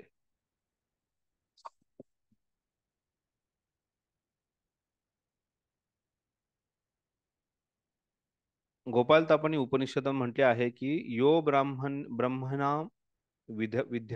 विदधाती पूर्वम यो वेदाश गापयती स्म कृष्ण. श्रीकृष्णांनीच प्रारंभी ब्रह्मदेवांना वेद प्रदान केले आणि त्यांनीच गतकाळात वेदांचा प्रचार केला. नंतर पुन्हा नारायण उपनिषद सांगितले आहे की अथ पुरुषो वै नारायणो कामयत प्रजा सूर्यजेती. त्यानंतर भगवान नारायणांनी जीवांना उत्पन्न करण्याची इच्छा केली. त्यामध्ये पुढे म्हटले आहे की नारायणात ब्रह्म जायते, नारायणात प्रजापती, प्रजापते नारायणा इंद्रो जायते, नारायणादष्टो वसवो जायन्ते, नारायणादेकादश रुद्र जायन्ते, नारायणादो दशा शाश्वतशादित्या. नारायणापासून ब्रह्मदेवांचा जन्म झाला, नारायणापासूनच प्रजापतींची उत्पत्ती झाली, नारायणापासून इंद्र, 8 वसु, 11 रुद्र आणि 12 आदित्यांचा जन्म झाला आहे. नारायण हेच श्रीकृष्णांचेच विस्तारित रूप आहे. तर कशा प्रकारे कृष्णांपासून सर्व सृष्टीची निर्मिती झाली हे जर एखाद्या व्यक्तीने जाणलं तर तो व्यक्ती जो आहे हा नक्कीच भगवंतांना शरणागत जाणार आहे. तो व्यक्ती जो आहे हा निरर्थक कुठल्याही गोष्टीने विचलित होणार नाहीये. त्यामुळे जो 5 टॉपिक पैकी एक टॉपिक आहे ईश्वर, त्याच्यामध्ये इथे वारंवार चर्चा होतीये प्रकृती आणि ईश्वर. ईश्वर जे आहे यांना जाणलं तर तो व्यक्ती पूर्णपणे शरणागत जाणार आहे. याच वेदांमध्ये म्हटले आहे की ब्रह्मणो देवकी पुत्र कृष्ण हेच पुरुषोत्तम भगवान आहेत. नारायण उपनिषद नंतर म्हटले आहे की एको वै नारायण आसिन्य ब्रह्मान ईशान्यो नापि नाग्नी समो नेमे दात्वा पृथ्वी नक्षत्राणी च न सूर्य. सृष्टीच्या प्रारंभी ब्रह्मदेव, शिव, अग्नी, चंद्र, नक्षत्र सर्व इत्यादी कोणीच नसून केवळ एकमात्र भगवान नारायण होते. मोहपरिषद 1 मोहपरिषद असे म्हटले आहे की भगवंतांच्या कळपळापासून शंकराचा जन्म झाला. त्याचप्रमाणे वेद सांगतात की शिवब्रह्मा आदींचेही निर्माते पुरुषोत्तम भगवान यांचेच पूजन केले पाहिजे. तर अहम सर्वस्य प्रभो या शब्दाद्वारे इथे सांगतायत किंवा मत्त सर्व प्रवर्तते की माझ्यापासूनच सर्व गोष्टींची निर्मिती झालेली. ह्या जगात, भौतिक जगतात अशी कुठलीही गोष्ट नाहीये ज्याचा भगवंतांशी संबंध नाहीये किंवा ज्याचा स्त्रोत जे आहे हे भगवंत नाहीये. त्या प्रत्येक गोष्टीचं स्त्रोत जे आहे हे भगवंत आहेत. ह्या गोष्टीवरती पूर्णपणे विश्वास असणं गरजेचं आहे. मोक्ष धर्मामध्ये श्रीकृष्ण सुद्धा म्हणतात की प्रजापतीं च रुद्रम शाप्यमेव सुजामि वै तोपि हि मान विजानितो मम माया विमोहितो. शिव तथा अन्य प्रजापतींची उत्पत्ती माझ्यापासून झालेली आहे, परंतु ते माझ्या मायाशक्तीने मोहित झाल्यामुळे त्यांना माहित नसते की मीच त्यांचा उत्पत्ती करता आहे. फार प्रमुख गोष्ट समजण्यासारखी इथे ह्या श्लोकाद्वारे भगवंत स्वतः सांगतायत की मीच यांची निर्मिती केली. माईक पण जरा जवळ घ्या, आवाज कमी येतोय. हरे कृष्ण. आवाज कमी येतोय. हरे कृष्ण, माईक जरा जवळ घ्या, आवाज कमी येतो. हरे कृष्ण. आता येतोय आवाज? थँक्यू प्रभूजी. तर इथे भगवंत स्वतः सांगतायत की मी या सर्वांची निर्मिती केली. पण असे प्रमुख देवी देवता जे आहेत ते सुद्धा मोहग्रस्त होतात आणि हे मोह माझ्या मायाशक्तीमुळे हे मोहग्रस्त होतात आणि यांनाही विसर पडतो की सर्वांची उत्पत्ती करता मी आहे. आपण पाहतो गोवर्धन लीला आहे, ब्रह्मविमोहन लीला आहे. त्याच्यामध्ये आपण पाहतो की ब्रह्माजी, चंद्र, इंद्र, सूर्य, शिवजी सुद्धा भ्रमित होतात असं सांगण्यात आलेलं आहे. शिवजींना सुद्धा भगवंतांची जी महानता आहे त्याचं भ्रमित होऊ शकतात. आणि हे मायाशक्तीने मोहित झाल्यामुळे त्यांना माहीत नसते.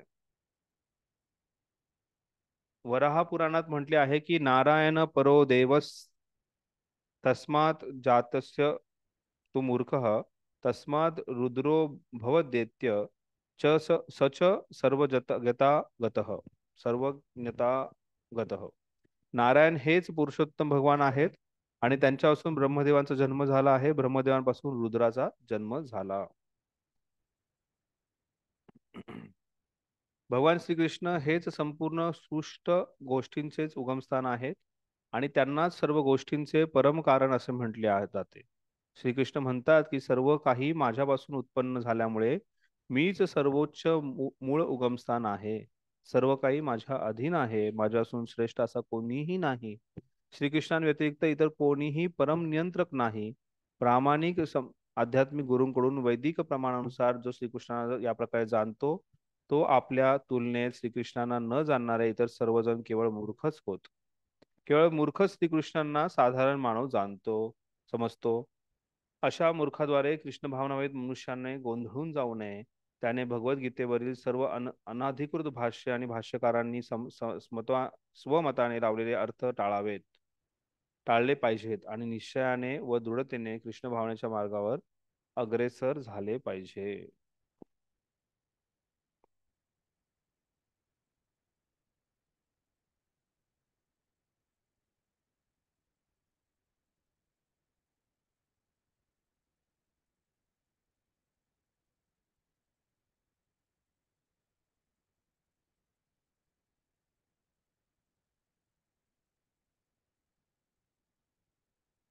तर इथे भगवंत जे आहेत हे सर्व गोष्टींचे उत्पत्ती करता आहेत. हे जो व्यक्ती जाणतो तो भक्तिभावाने भगवंतांना शरणागत जातो. अंतकरणाने भगवंतांचं पूजन करतो, भजतो. श्लोक क्रमांक 9. मच्चित्तात् मदगत प्राणा बोधयन्त परस्परम कथयन्तश्च मां नित्यं तुष्यन्ति रमन्ति च. तो जो व्यक्ती आहे भगवंतांना जो जाणतो की भगवंत हे सर्व कारण आहेत, भगवंत सर्व श्रेष्ठ आहेत, पूर्ण पुरुषोत्तम भगवंत आहेत, असा व्यक्ती काय करतो त्याच्याबद्दल या श्लोकात सांगितलेलं आहे. खूप छान आहे. जे भक्ताने नेहमी करावं याच्याबद्दल इथं वर्णन केलंय. जे शुद्ध भक्त आहेत त्याचं एक उत्कृष्ट लक्षण जे आहे त्याच्याबद्दल चर्चा केली. काय करतात असे भक्त जे भगवंतांना जाणतात, जे शुद्ध भक्त आहेत? मच्चित्तात मदगत प्राण बोधयंत परस्परम. ते एकमेकांबरोबर चर्चा करतात. कशाबद्दल? माझ्याबद्दल. कथयंतश्च माम नित्यम. माझीच नित्यप्रमाणे कथा करतात. तुष्यंतीश्च रमंतीच. आणि ते जे आहे ते अतिशय संतुष्ट असतात त्या कथेमध्ये आणि नेहमी त्या कथेमध्ये रममान असतात. माझ्या शुद्ध भक्ताचे चित्त माझ्यामध्येच वास करीत असते. त्याचे जीवन मच्चित्ता, माझ्यामध्ये त्याची चेतना जी आहे ही फक्त माझ्यामध्ये असते. मतगत प्राण बोधयंत परस्परम. त्याचे जीवन माझ्या सेवेमध्ये समर्पित असते. एकमेकांमध्ये माझ्याबद्दल चर्चा करण्यापासून आणि बोधन करण्यापासून त्यांना अत्यधिक संतोष आणि आनंद प्राप्त होतो. कथयंतश्च माम नित्यम तुष्यंतिश्च रमंतीच. तर ह्या जगामध्ये जर खरंच संतुष्ट व्हायचं असेल, या जगामध्ये जर रममान व्हायचं असेल तर नेहमी भगवंतांच्या बद्दल कथा करणं गरजेचं आहे. कथयंतश्च माम नित्यम सांगितलेलं आहे. आपल्याला प्रत्येकाला वाटतं की मी शुद्ध भक्त व्हावा, मी शुद्ध भक्त झालोच, माझ्यासाठी वैकुंठ विमान आलंयच असं वाटतं. पण त्यासाठी काय करायचं, आपण ते करतोय का हे पाहणं गरजेचं आहे. नित्यम भागवत सेवया. नित्यप्रमाणे भागवत सेवा करतोय का आपण? आपण नित्य रूपाने भगवंतांचं नामजप करू शकतोय का? आपण जेव्हाही एकमेकांशी चर्चा करतो, बोधयंत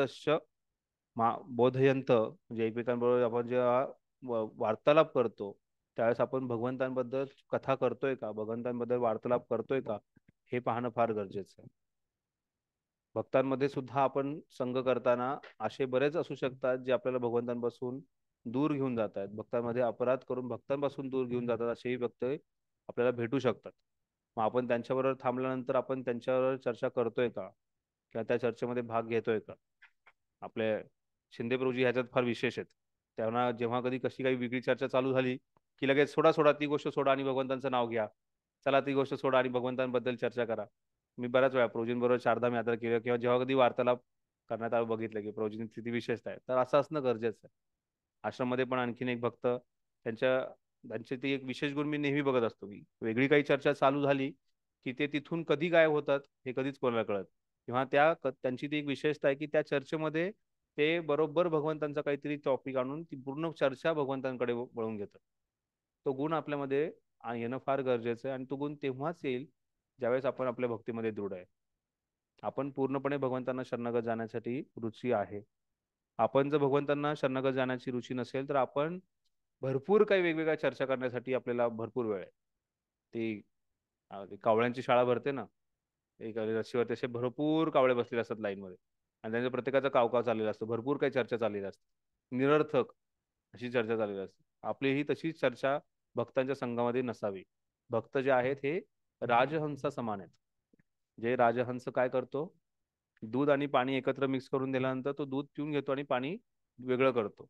अशाच प्रकारे आपणही ज्या निरर्थक अपराधयुक्त गोष्टी आहेत, आपल्या ज्या वायफळ बडबडी आहेत किंवा ज्याच्यातून प्रजल्प होतो, त्या गोष्टीपासून आपण दूर जाणं आणि फक्त कथयंतश्च हा सगळ्यात पहिला श्लोक मी पाठ केलेला भगवद्गीतेत, मला फार आवडता श्लोक आहे. मज्जिता मदगत प्राण बोधयंत परस्परम. जो व्यक्ती मला पूर्णपणे त्याचं चित्त माझ्यामध्ये अर्पण केलेलं आहे, बोधयंत परस्परम, तो एकमेकांमध्ये फक्त माझ्याबद्दलच चर्चा करतो, माझ्याबद्दलच त्याला पूर्णपणे असतो. कथयंतश माम नित्यम. आणि हे असं नाही की बाबा फक्त भागवतामध्ये भक्तिशास्त्री क्लासमध्ये किंवा कुठल्या तरी भगवत नित्यम नित्य स्वरूपाने तो फक्त माझी चर्चा करतो. आपण कुठे ऐकलंय की तुकाराम महाराज जे आहेत ते चर्चा करतायत की आता मग औरंगजेबाने आता अटॅक केलेला आहे शिवाजी महाराजांवरती आणि मग शिवाजी महाराज हा मराठा जो आहे शिवाजी महाराजांच्या काळातला येते, हा मराठा जो आहे तो एकत्र आलेला नाहीये, मग हा देशमुख आला नाहीये आणि मग हा पासलकर आला नाहीये, मग ह्यानी असं करूयात त्यांनी तसं करूयात. कुठेही तुकाराम महाराजांची चर्चा करताना ऐकले आपण? अजिबात नाही. कथयंतश माम नित्यम, ते नित्य स्वरूपाने फक्त भगवंतांची कथा. मग शिवाजी महाराज जरी त्यांना भेटायला आले, त्यांच्या समोर कोणीही आलं तर त्याच्यासमोर ते फक्त भगवंतांची कथा करत होते. कित्येकांनी त्यांची निंदा करणे, त्यांचे एवढे महान अभंग जे आहेत ते पाण्यात लोटणे, कित्येक काही काही गोष्टी त्यांना किती वेगवेगळ्या प्रकारच्या अडचणी दिल्या, तरीही त्यांची चित्त जे आहे मच्चित्ता मदगत प्राण, त्यांचं चित्त जे आहे हे फक्त आणि फक्त भगवंतांमध्ये होतं. त्यांचं चित्त दुसरीकडे कुठेही नव्हतं. आपण प्रभुपादांच्या जीवनातही कधी ऐकत नाहीये, प्रभुपादांच्या जीवनात कधीच आपण ऐकत नाही की बाबा कुठलं ते दुसरं महायुद्ध झालं होतं मग त्याच्यावरती चर्चा केली आहे. आणि काय झालं तर बाबा चंद्रावरती चंद्रयान जेव्हा चाललं होतं त्यावेळेस प्रभुपाद ते जे काही अमेरिकेचं चंद्रयान चाललं होतं आणि माणूस चंद्रावरती पोहोचला वगैरे त्यांचं जे वर्णन होतं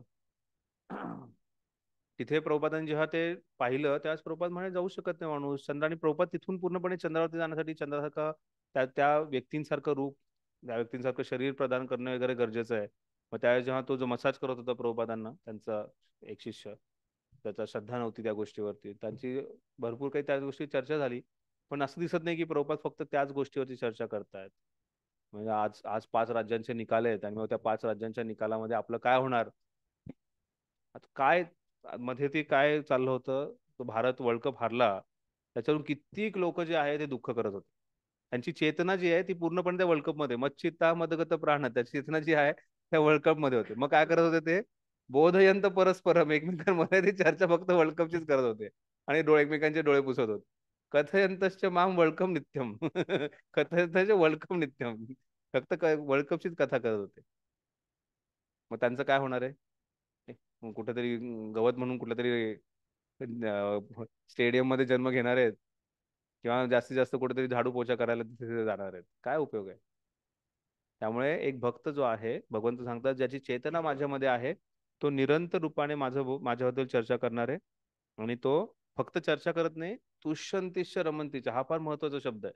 तो फक्त चर्चा करत नाहीये. जे ड्राय स्पेक्युलेटर्स असतात, जे शुष्क लोक आहेत, शुष्क तत्वज्ञानी आहेत, ते शुष्क तत्वज्ञानींना ह्याच्यात रस येऊ शकत नाही. असे कित्येक लोक आहेत जे कथा करतात पण त्यांना कथेमध्ये रुचीच नाहीये.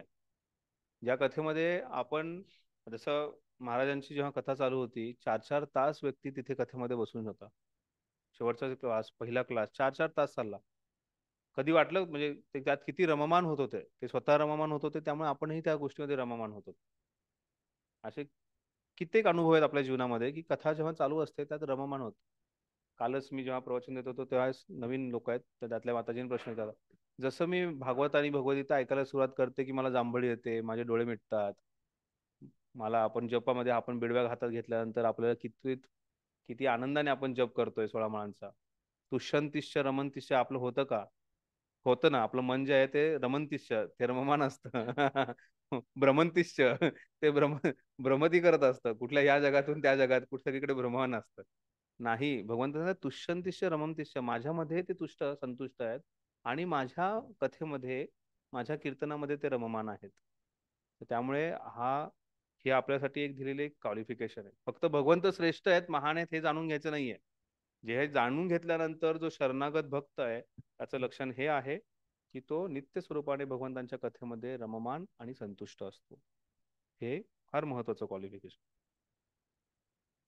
माझ्या शुद्ध भक्ताचे चित्त माझ्यामध्येच वास करीत असते, त्याचे जीवन माझ्या सेवेमध्ये समर्पित असते आणि एकमेकांमध्ये माझ्याबद्दल चर्चा करण्यापासून आणि बोधन करण्यापासून त्याला अत्यधिक संतोष आणि आनंद प्राप्त होतो.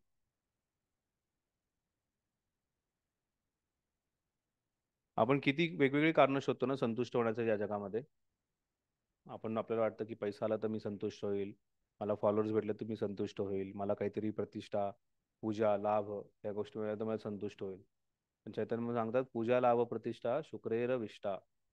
कुठेही तिथे संतुष्ट नाही सांगितलेलं, पूजा, लाभ, प्रतिष्ठा नाही सांगितलं. आणि महाराज शुक्रेर विष्ठेची चर्चा करताना सांगतात, I really wanted to know what is शुक्रेर विष्ठा, सो आय वेंट अँड सॉ. मला म्हणतात मला खरंच बघायचं होतं की काय असतं हे शुक्रेर विष्ठा, म्हणून मी जाऊन पाहिलं. शुक्र म्हणजे काय? डुक्कर.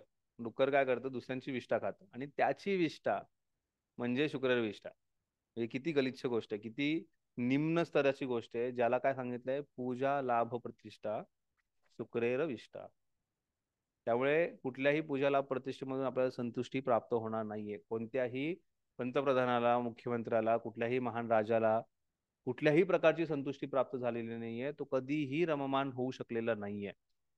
कितीही संपत्ती असले, कितीही ऐश्वर्य असलं, कितीही इंद्रिय भोग करण्याची सामुग्री असली तरी व्यक्ती संतुष्ट होऊ शकत नाही. कारण इंद्रिय भोग हा फक्त असंतुष्टीच निर्माण करू शकतो. जेवढं मिळेल तेवढं कमीच असतं.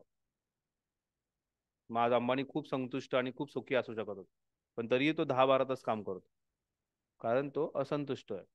तो त्याला कारण भय आहे. पण जो व्यक्ती, तुकाराम महाराज त्याच्यासमोर एक उत्कृष्ट उदाहरण आहे, ज्यांच्याकडे काहीच नव्हतं तरीही ते संतुष्ट होते. जेव्हा त्या सावकाराच्या शेताचं आपल्याला माहिती आहे की त्यात नुकसान झालं होतं, कित्येक शेकडो पोते त्यांच्याकडे आले, त्यांनी सर्व वाटून टाकले. ते वाटून टाकल्यानंतर गरीब माणूस आल्यानंतर घरात जे दळलेलं पीठ होतं ते दळलेलं पीठ सुद्धा देऊन टाकलं. कुठल्याही गोष्टीची अपेक्षा नाही ठेवली की काय होईल म्हणून. ते वृंदावन त्यांच्या पुस्तकात ते मिरचीचं उदाहरण देतात ना, की तुकाराम महाराज जे आहेत एक दिवस मिरची विकायला गेले होते. बायको म्हणत होती काहीतरी काम करा म्हणून मिरच्या घेतल्या आणि मिरची विकायला गेले. आणि मिरची विकायला गेल्यानंतर तिथे बसले आणि तिथे फक्त विठ्ठल विठ्ठल विठ्ठल, रामकृष्ण हरी करत होते.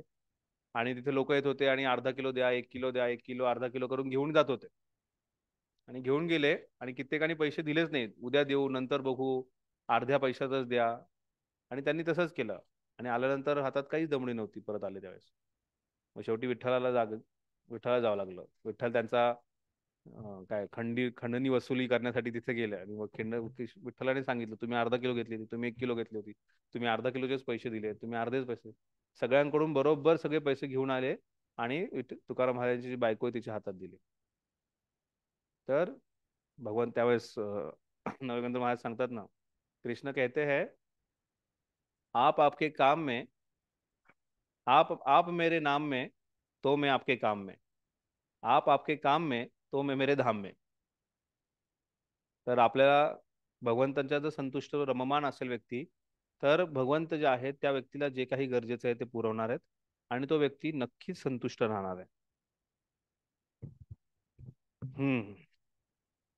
तात्पर्य या श्लोकामध्ये शुद्ध भक्तांची लक्षणे सांगण्यात आली आहेत.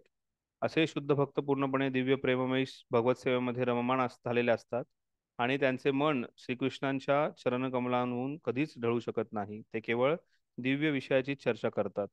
या श्लोकांमध्ये शुद्ध भक्तांची लक्षणे विशेष रूपाने वर्णलेली आहेत. भगवत भक्त हे भगवंतांच्या गुण आणि लीलांचे अहर्निशम स्तवन करण्यात रममान झालेले असतात. त्यांचे हृदय आणि प्राण निरंतर श्रीकृष्णांच्या ठायी लीन झालेले असतात आणि इतर भक्तांबरोबर कृष्णांकथा करण्यामध्येच त्यांना आनंद वाटतो. चैतन्य महाप्रभूंचं कुठलं उदाहरण आहे ज्याच्यामध्ये चैतन्य महाप्रभू आणि आणखीन एक भक्त जे वारंवार एकाच लीलेचं वर्णन रोज करायचे?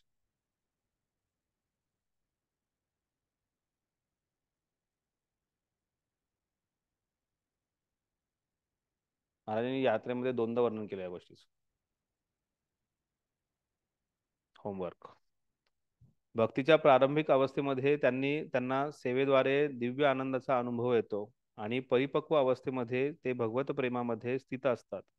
एकदा ते अशा दिव्य अवस्थेमध्ये स्थित झाल्यावर भगवंतांनी आपल्या धामामध्ये प्रकट केलेल्या परमोच्च समसिद्धीचे आस्वादन ते करू शकतात. श्री चैतन्य महाप्रभू भक्तीची तुलना हृदयामध्ये होणाऱ्या बीजरोपणाशी करतात.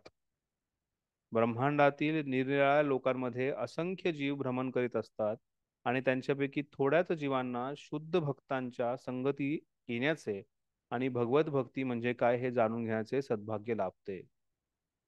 भक्ती ही एका बीजाप्रमाणे आहे आणि जर जीवाच्या हृदयामध्ये या बीजाचे रोपण केले आणि जर जीवाने हरे कृष्ण कृष्ण कृष्ण हरे हरे हरे राम राम राम हरे हरे या महामंत्राचे श्रवण आणि कीर्तन केले तर त्याप्रमाणे एखाद्या वृक्षाचे बीज नियमितपणे पाणी घातल्याने अंकुरित होते, त्याप्रमाणे ते बीज अंकुरित होते.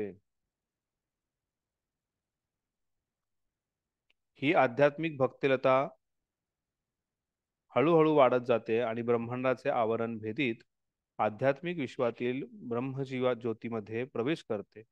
आध्यात्मिक विश्वातही ती वाढत जाते आणि श्रीकृष्णांच्या सर्वोच्च लोकांमध्ये गोलोक वृंदावन जाऊन पोहोचते. ही भक्तिलता जी आहे आपल्या हृदयातून वाढत वाढत जाऊन विरजा नदीपासून ब्रह्मज्योतीपासून ती गोलोक वृंदावनापर्यंत जाते. ही भक्तिलताची विशेषता आहे. श्रीकृष्णाच्या सर्वोच्च लोकांना गोलोक वृंदावन जाऊन पोहोचते. अखेरीस ही भक्तिलता श्रीकृष्णाच्या चरण कमलाचा आश्रय घेऊन तेथे विश्राम करते.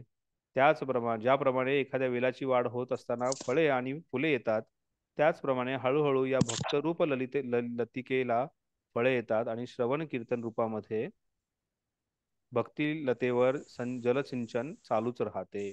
या भक्तिलतेचे विस्तृत वर्णन चैतन्य चरितामृत मध्ये मध्यलीला अध्याय 19 करण्यात आले आहे. या ठिकाणी असे वर्णन करण्यात आले आहे की जेव्हा पूर्ण वाढ झालेली भक्तिलता भगवंतांच्या चरण कमलाचा आश्रय घेते तेव्हा मनुष्य भगवत प्रेमामध्ये पूर्णपणे तल्लीन होतो. त्याचप्रमाणे मासा पाण्याविषयी जगू शकत नाही, त्याचप्रमाणे भक्त भगवंतांच्या सानिध्याविना क्षणभरही जगू शकत नाही. अशा अवस्थेत भक्ताला भगवंतांच्या सानिध्यामध्ये शाश्वत दिव्य गुणांचीच प्राप्ती होते. भक्तिलता बीज जे आहे त्या बीजाला जलसिंचन करणं अतिशय गरजेचं आहे आणि ते निरंतरपणे श्रवण आणि कीर्तनाद्वारे आपण जलसिंचन करतो.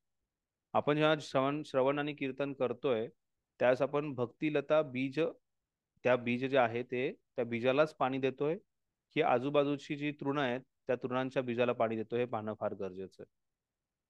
बऱ्याच वेळा काहीतरी वाढलंय असं दिसतं, म्हणजे झाड लावलंय, झाडाच्या बाजूचे भरपूर गवत वाढलंय, झाड अजून अंकुरित पण झालेलं नाहीये, अशी स्थिती नसावी.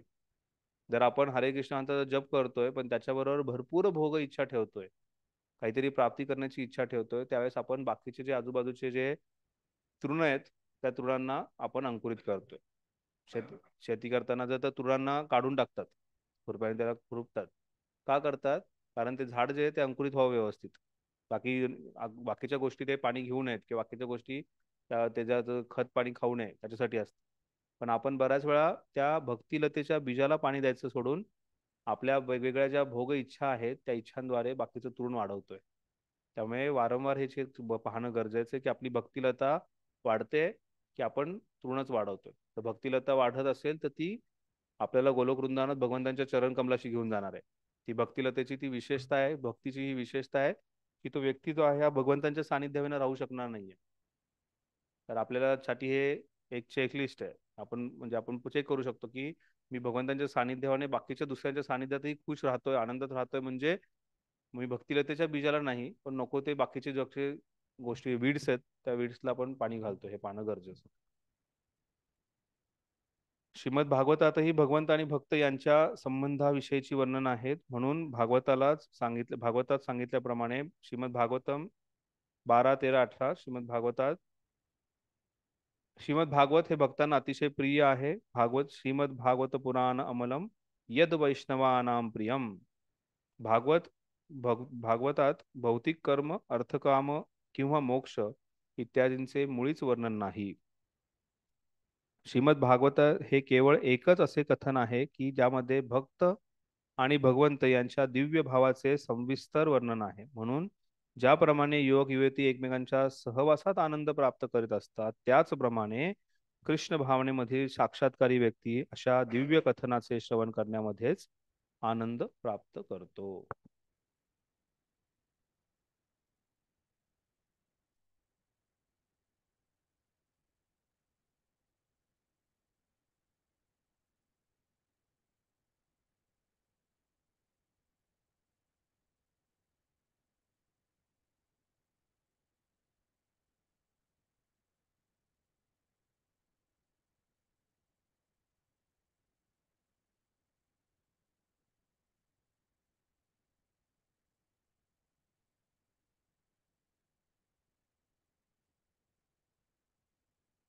मच्चित्ता मदगत प्राण बोधयंत परस्परम कथयंतश्च माम नित्यम तुष्यंतिश्च रमंतिश्च.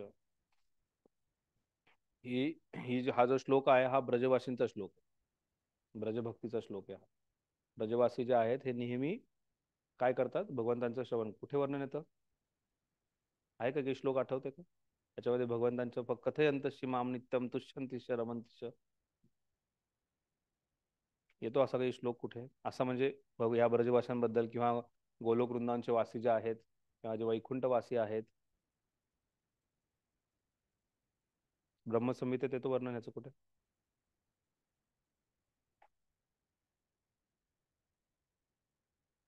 होमवर्क लिहून ठेवा, मला आठवते सगळं होमवर्क, मी पुढच्या क्लासमध्ये विचारणार आहे.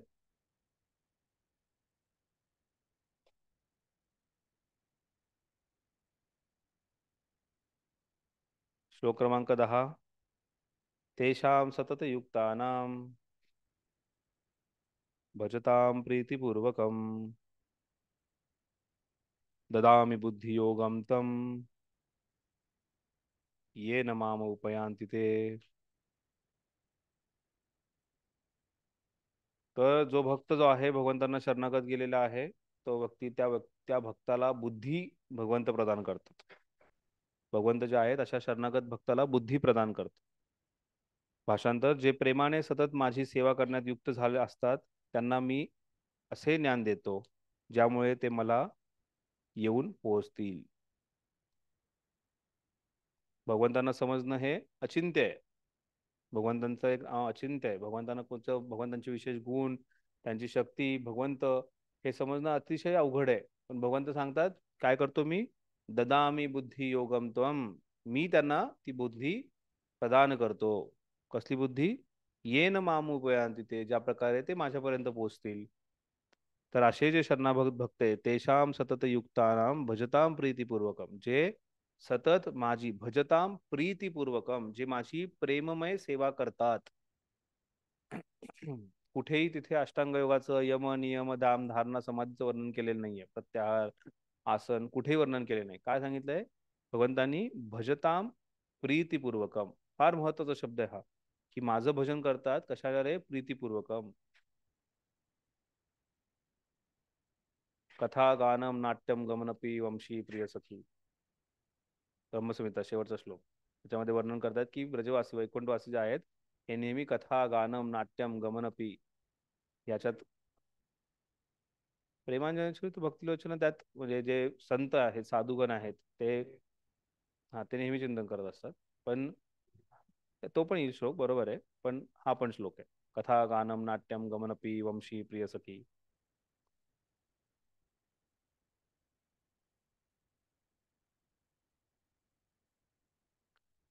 जे प्रेमाने सतत माझी सेवा करण्यात युक्त असतात त्यांना मी असे ज्ञान देतो ज्यामुळे ते मला येऊन पोहोचतील. भजताम प्रीतीपूर्वकम, अतिशय महत्वाचा शब्द आहे. फक्त सेवा करणे, भजने म्हणजे भजन करणे किंवा भजन म्हणजे पूजा करणे. भजा म्हणजे, भज शब्दाचा अर्थ वेगवेगळा आहे. भज म्हणजे नमन करणे, नमस्कार करणे. कसा करायचा तो? भगवान सांगतात प्रीतीपूर्वकम. तो प्रेमाद्वारे, प्रीतीने अर्पण करणं गरजेचं आहे. म्हणजे लग्नाच्या आधी मुलगा जेव्हा मुलीला भेटतो, तो प्रीतीपूर्वक फूल देतो, भेटवस्तू देतो. आणि त्याच्यानंतर जेव्हा अॅनिव्हर्सरी होते तेव्हा जबरदस्ती असते लग्नानंतरची. ते प्रीतीपूर्वक नसतं. म्हणजे असू शकतं. ऐकलेलं आहे जे.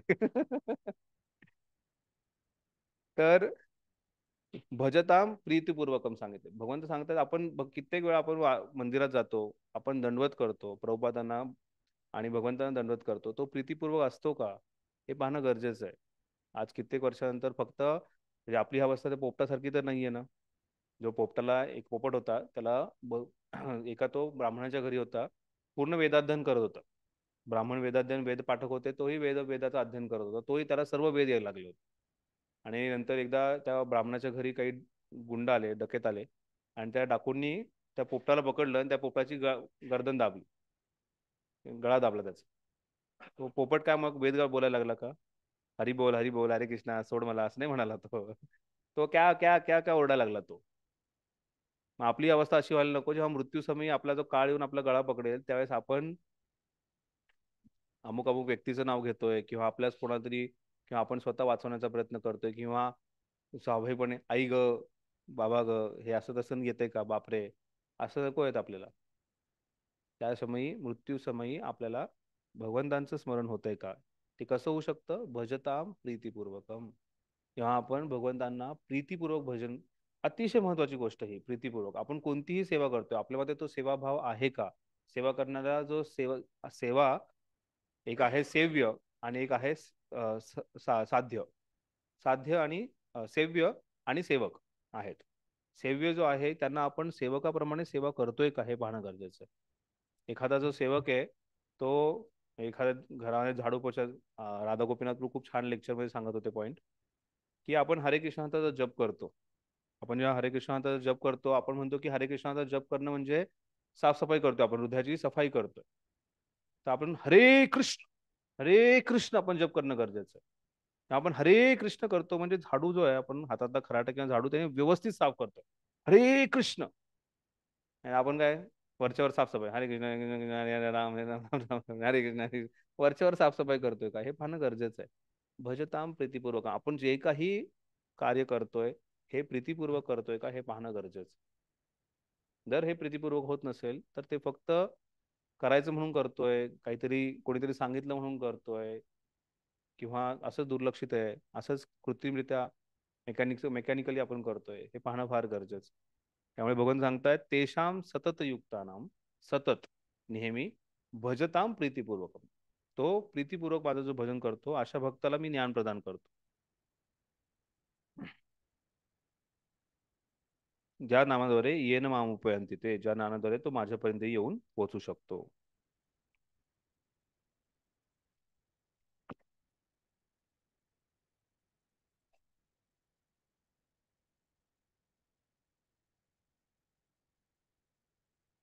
तर पहिल्या ह्याच्या आधीच्या श्लोकामध्ये आपण पाहिलं की कशा प्रकारे एक भक्त जो आहे तो भगवंतांची पूजा करतो किंवा भगवंतांमध्ये नेहमी रममाण असतो, तुष्यंतिश रमंतिश. आणि इथे भगवंत सांगतात जो तसा तुष्यंतिश रमंतिश असा जो भक्त आहे त्याच्याशी मी कसा आदान प्रदान करतो.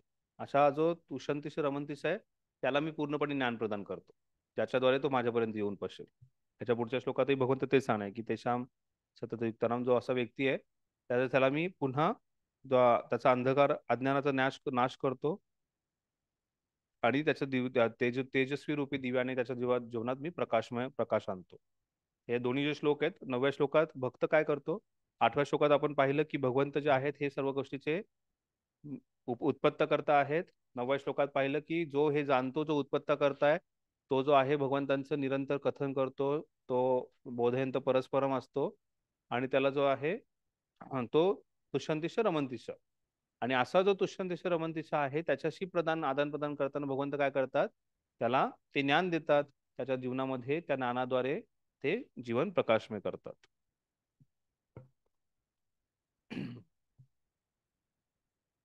तात्पर्य, या श्लोकामध्ये बुद्धियोगम हा शब्द अत्यंत महत्वपूर्ण आहे.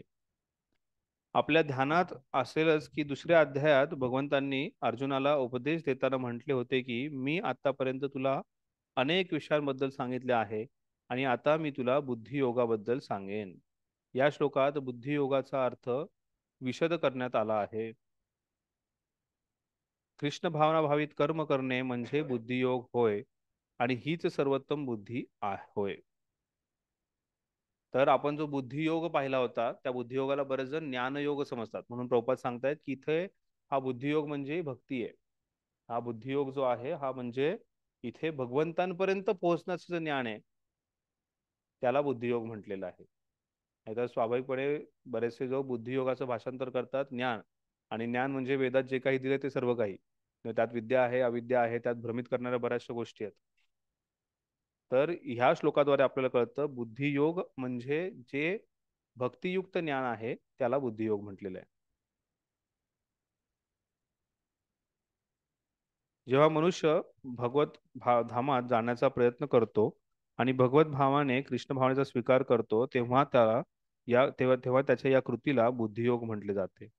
दुसऱ्या शब्दात सांगायचे तर ज्या ज्या योगे आपण या भौतिक जगताच्या जंजाळापासून मुक्त होऊ शकतो तो मार्ग म्हणजे बुद्धियोग. बुद्धियोग म्हणजे काय? जो या भौतिक जंजाळातून आपल्याला मुक्त करतो. श्रीकृष्ण हेच प्रगतीचे परम लक्ष आहेत. लोकांना हे माहीत नसते, म्हणून भक्तांच्या सत्संग आणि प्रामाणिक आध्यात्मिक गुरूंकडे हे प्रामाणिक आध्यात्मिक गुरु हे महत्वपूर्ण आहेत. मनुष्याने जाणले पाहिजे की श्रीकृष्ण हे ध्येय आहेत आणि जेव्हा ध्येय निश्चित होते तेव्हा ध्येय प्राप्तीचा मार्ग हळूहळू पण उत्तरोत्तर आक्रमिला जातो आणि अखेरीस अंतिम ध्येयाची प्राप्ती होते.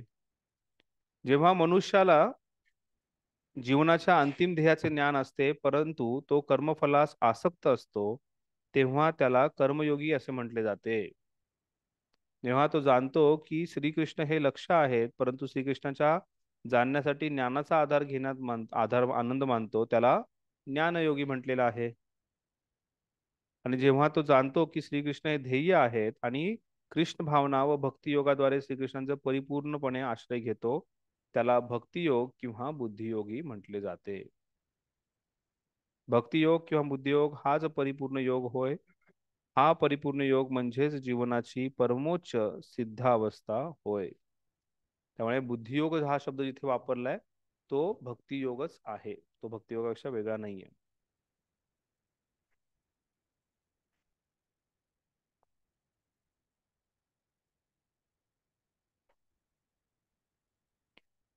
एखादा व्यक्ती जर बुद्धिमान नसेल, प्रभुपाद सांगतायत, एखाद्या मनुष्याला प्रामाणिक आध्यात्मिक गुरु असेल आणि त्या एखाद्या आध्यात्मिक संस्थेशी संबंधही असेल पण तरीही प्रगती करण्या इतपत तो जर बुद्धिमान नसेल तर श्रीकृष्ण त्याला हृदयातून उपदेश करतात.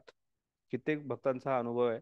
बऱ्याच वेळा प्रवचनामध्ये जे काही बोलतात ते त्यांनी कधी त्याचा अभ्यास केलेला नसतो, ते आपोआप त्यांच्याकडून बोलवलं जातं आणि त्यांनाही आश्चर्य होतं की हे मी कधी अभ्यासलं होतं किंवा मी हे कधी ठरवलं होतं बोलायचंय, आणि त्यातून बऱ्याच जणांना प्रेरणा मिळते.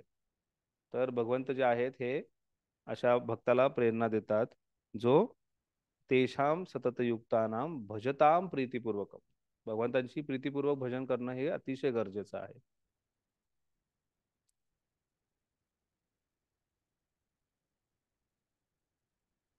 त्याने श्रीकृष्ण प्रित्यर्थ प्रेम भावने काहीतरी कर्म केले पाहिजेत. आत्मसाक्षात्काराच्या मार्गावर प्रगती करण्या इतपत जर भक्त बुद्धिमान नसेल तर तो भक्तिभावित कर्म करण्यात प्रामाणिक आणि समर्पित असेल तर भगवंत त्या भक्ताला प्रगती करण्यासाठी आणि अखेरीस आपल्यास प्राप्त होण्यासाठी संधी प्रदान करतात. अशा भक्तासाठी भगवंत जे आहेत हे ज्ञान प्रदान करतात. हे प्रश्न कोणाचा? श्लोक क्रमांक 10, 8, 9, 10 वरती काही प्रश्न आहेत? महत्वाचे श्लोक आहेत. समजतंय? घाई होतीये?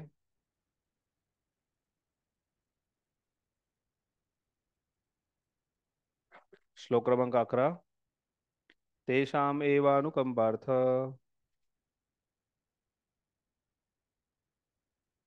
अहम ज्ञानम जब तपः तपः नाशयात्मात्म भावस्तो ज्ञानदीपेन भास्वता. ज्यांच्यावर विशेष अनुग्रह करण्यासाठीच मी त्यांच्या हृदयात वास करणारा मी, त्यांच्यावर विशेष अनुग्रह करण्यासाठी त्यांच्या हृदयात वास करणारा मी ज्ञानरूपी तेजस्वी दिव्याने अज्ञानामुळे उत्पन्न झालेल्या अंधकाराचा नाश करतो.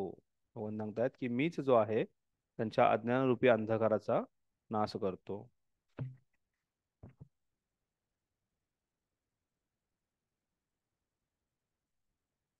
दहाव्या श्लोकात सांगितलं की भगवंत जे आहेत ते बुद्धी प्रदान करतात आणि 11व्या श्लोकात सांगितलंय की त्यांचा जीवनातला जो अज्ञान आहे त्या अज्ञानाचा मी पूर्णपणे नाश करतो.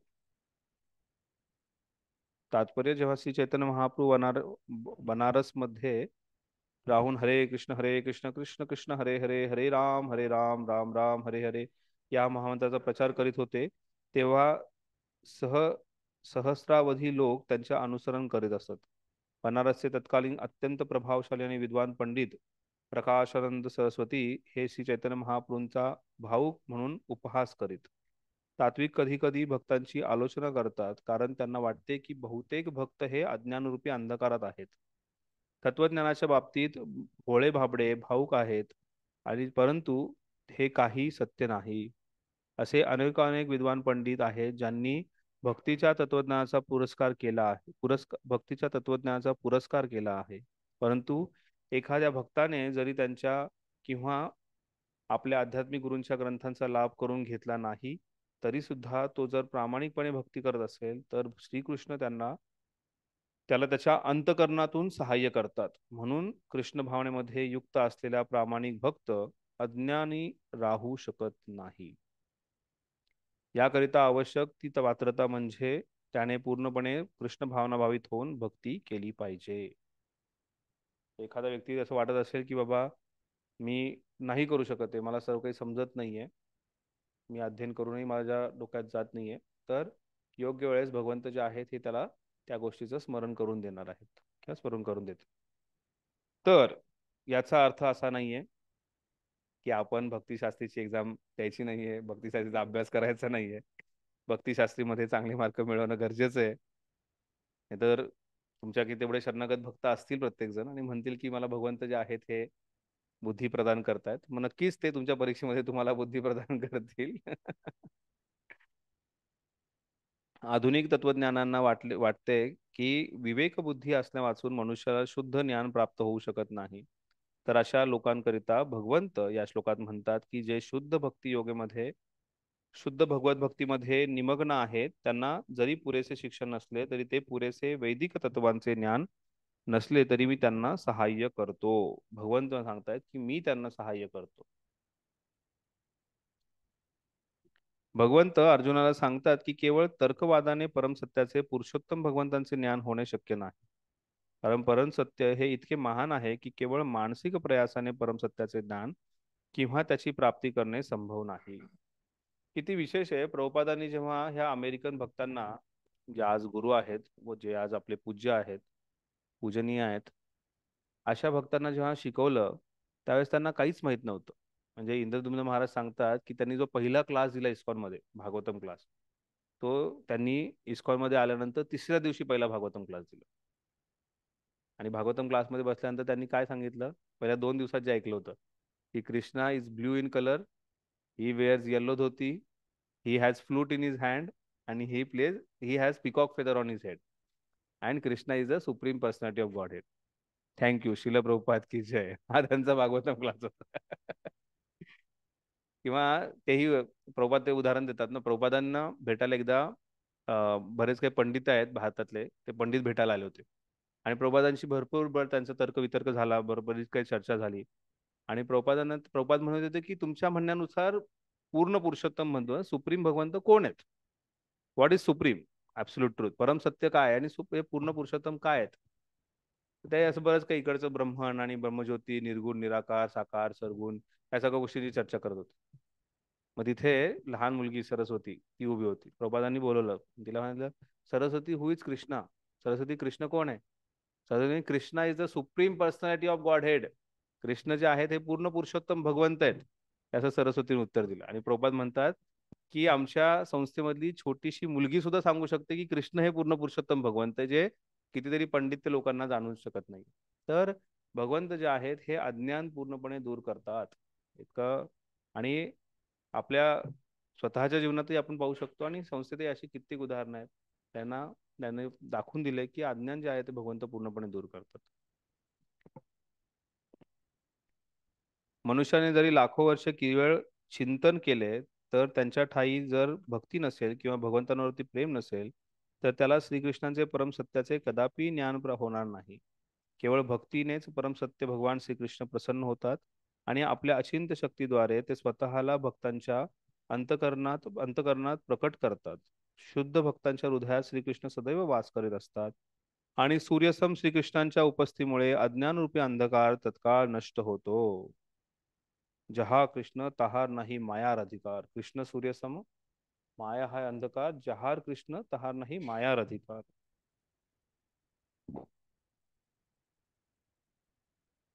शुद्ध भक्तावर श्रीकृष्णाने केलेली ही असीम कृपाच होय. लाखो जन्मात झालेल्या प्राकृत संसर्गांच्या प्रदूषणामुळे मनुष्याचे हृदय हे विषयरूपी धुळीने आवृत्त झालेले असते. परंतु जेव्हा तो भक्तीमध्ये निमग्न होतो आणि निरंतर हरे कृष्ण मंत्राचे नामस्मरण करतो, तेव्हा ती धूळ तत्पर नाहीशी होते आणि त्याला शुद्ध ज्ञानाची प्राप्ती होते. अंतिम ध्येय श्री विष्णू हे केवळ या नामस्मरणाने आणि भक्तियोगानेच प्राप्त होऊ शकतात. मानसिक तर्कवादाने किंवा वादविवादाने अंतिम ध्येय प्राप्त होऊ शकत नाही. शुद्ध भक्ताला आपल्या भौतिक गरजांबद्दल चिंता करायची आवश्यकता नसते, कारण जेव्हा तो आपल्या अंतकरणातील अंधकाराचा नाश करतो, तेव्हा त्या प्रेममयी भक्तीमुळे प्रसन्न झालेले भगवंत त्याला सर्व काही आपोआप पुरवतात. हेच भगवद्गीतेच्या उपदेशाचे सार आहे. भगवद्गीतेच्या अध्ययनाद्वारे मनुष्य भगवंतांना पूर्णपणे शरण जाऊन शुद्ध भगवत भक्तीमध्ये युक्त होऊ शकतो. जेव्हा भगवंत भक्ताचा भार आपल्यावरती घेतात, तेव्हा त्याला तो सर्व प्रकारच्या भौतिक प्रयासांतून पूर्णपणे मुक्त होतो. जेव्हा भगवंत भार घेतात त्यावेळेस तो सगळ्या भौतिक प्रयासातून मुक्त होतो. त्यामुळे भक्ताला कुठल्याही भौतिक प्रगतीची चिंता करायची गरज नाहीये. जेवढे गरजेचं आहे तेवढं भगवंत नक्की देणार आहेत आणि भगवंत जे आहे ते स्वतः त्याचा सर्व भार उचलतात. हाही विश्वास असणं गरजेचं आहे.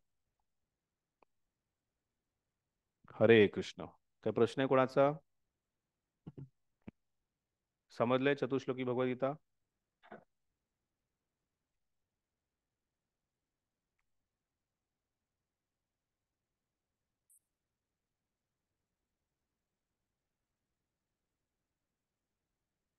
एखादा भक्त जो आहे हा प्रगती करतो, पण काही वर्षानंतर तो भ्रमित होतो आणि दुसऱ्या कुठल्या तरी मार्गामध्ये जातो. असं का होतं? ह्याच्या पाठीमागे फक्त एकच कारण आहे, ते म्हणजे वैष्णव अपराध. जर एखाद्या भगवंत बाकी कुठलीही गोष्ट सहन करू शकतात, एखाद्या भक्ताने केलेलं पापही सहन करू शकतात, एखाद्या भक्ताने एखाद्या नियमाचं पालन केलं नाही तेही भगवंत सहन करू शकतात, पण वैष्णव अपराध भगवंत कधीही सहन करू शकत नाही.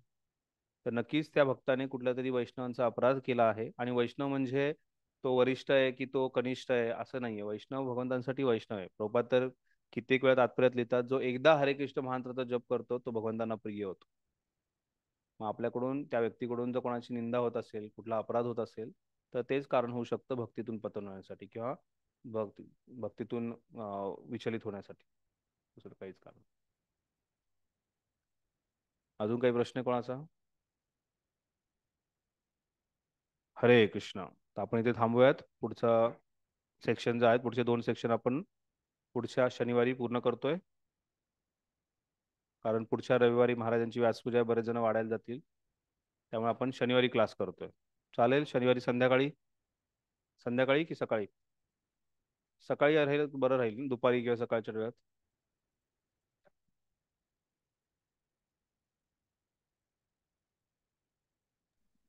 हरे कृष्ण प्रभूजी, शनिवारी सकाळी घेतला तर? शनिवारी सकाळी 10 वाजता. हो चालेल प्रभूजी. हा,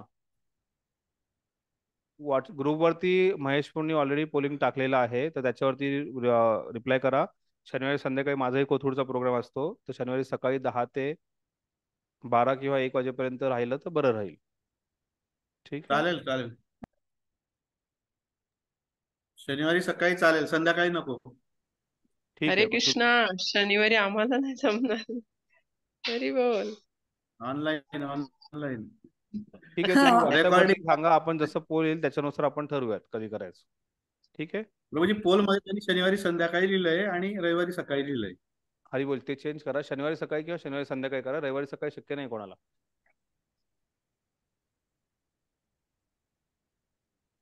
शनिवारी सकाळी हरे शक्य होईल ना कृष्णा. प्रभूजी? संध्याकाळी अच्छा. संध्याकाळी शक्य होईल सर्वांना. हरी बोल. सर्वांना ठीक आहे. कशाला? आपण रविवारी सकाळचे क्लासेस पण इथून पुढचे चालत राहणारच आहेत. त्याच्या व्यतिरिक्त शनिवारी संध्याकाळी सुद्धा क्लास करण्यासाठी कोण कोण तयार आहे, त्यासाठी तुम्ही वोटिंग करा. आणि येत्या शनिवारी सकाळी करायचं की संध्याकाळी करायचं आहे? दुपारी जरी करायचं असेल तरी मला काही अडचण नाही, आपण दुपारी सुद्धा करू शकतो. 3 ते चालेल. 4:30 किंवा 2:30 ते 4:30 असाही क्लास करू शकतो शनिवारी. चालेल. प्रभूजी संध्याकाळच्या ऐवजी दुपारचा घेतला तरी चालतं ना मग? 7 नंतर दुसरा प्रोग्राम असतो आम्हाला ठाण्यात. हरे कृष्णा, दोन वेगळ्या गोष्टी तिथे. एक आहे की येत्या शनिवारची चर्चा चालली आहे, आणि इथून पुढच्या वेळेस शनिवार आणि रविवार दोन्ही दिवस आपण क्लास करायचा आहे, तर त्याची चर्चा झाली की शनिवारी संध्याकाळी 2 तास आणि रविवारी सकाळी 2 तास. रविवारचं जे चालू आहे ते चालूच राहील. शनिवारी संध्याकाळी किती भक्तांना जमणार आहे किंवा नाही त्याचं वोटिंग करा ग्रुपवर. शनिवारी टायमिंग काय राहील रोजी संध्याकाळचं? आपण ठरवूयात तो टाइम कधी करायचा आहे काय ते. ठीक आहे. प्रभूजी शनिवारी दुपारी चालेल. ठीक आहे, वोटिंग करा तुम्ही. हरी बोल. शनिवारचं दुपार पण ऍड करा. शनिवारचं टायमिंग टाका क्लास मध्ये. वोटिंग मध्ये शनिवार दुपार पण ऍड करा. मला पण शनिवार दुपार शनिवार जमते. चालेल. प्रभूजी बऱ्याच जणांना दुपार म्हणजे परवडेबल आहे बुवा असं. काही वाईट नाही. हा ठीक आहे. वोटिंग करायचं व्हॉट्सअपवरती, इथे नाही. अटेंडन्सचा क्रायटेरिया कुठेही बदलणार नाहीये. अटेंडन्स पूर्णपणे लावायची आहे. आज बरेच भक्त उशिरा जॉईन केलेले आहेत, आणि बरेच ऑफलाईन भक्त आज ऑनलाईन दिसत आहेत. तर इथून पुढे जे ऑफलाईन भक्त आहेत, जे ऑनलाईन आले असतील आणि जर माहिती नसेल, कारण दिलेलं नसेल, तर त्यांची ॲब्सेंटी लावली जाईल. ठीक आहे. शेवटचे 9 अध्याय शिल्लक आहेत, आणि आणखीन nectar of devotion Bhaktirasamrita Sindhu शिल्लक आहे. आता इथून पुढच्या सर्व गोष्टी कडक होणार आहेत. आतापर्यंत झालं फार. आपली शाळा जी आहे ती एकदम ठीक आहे. हरे कृष्ण. श्रील प्रभुपाद की जय. श्रीमद् भगवद गीता की जय. राधा रानी. हरे कृष्णा. हे कृष्णा.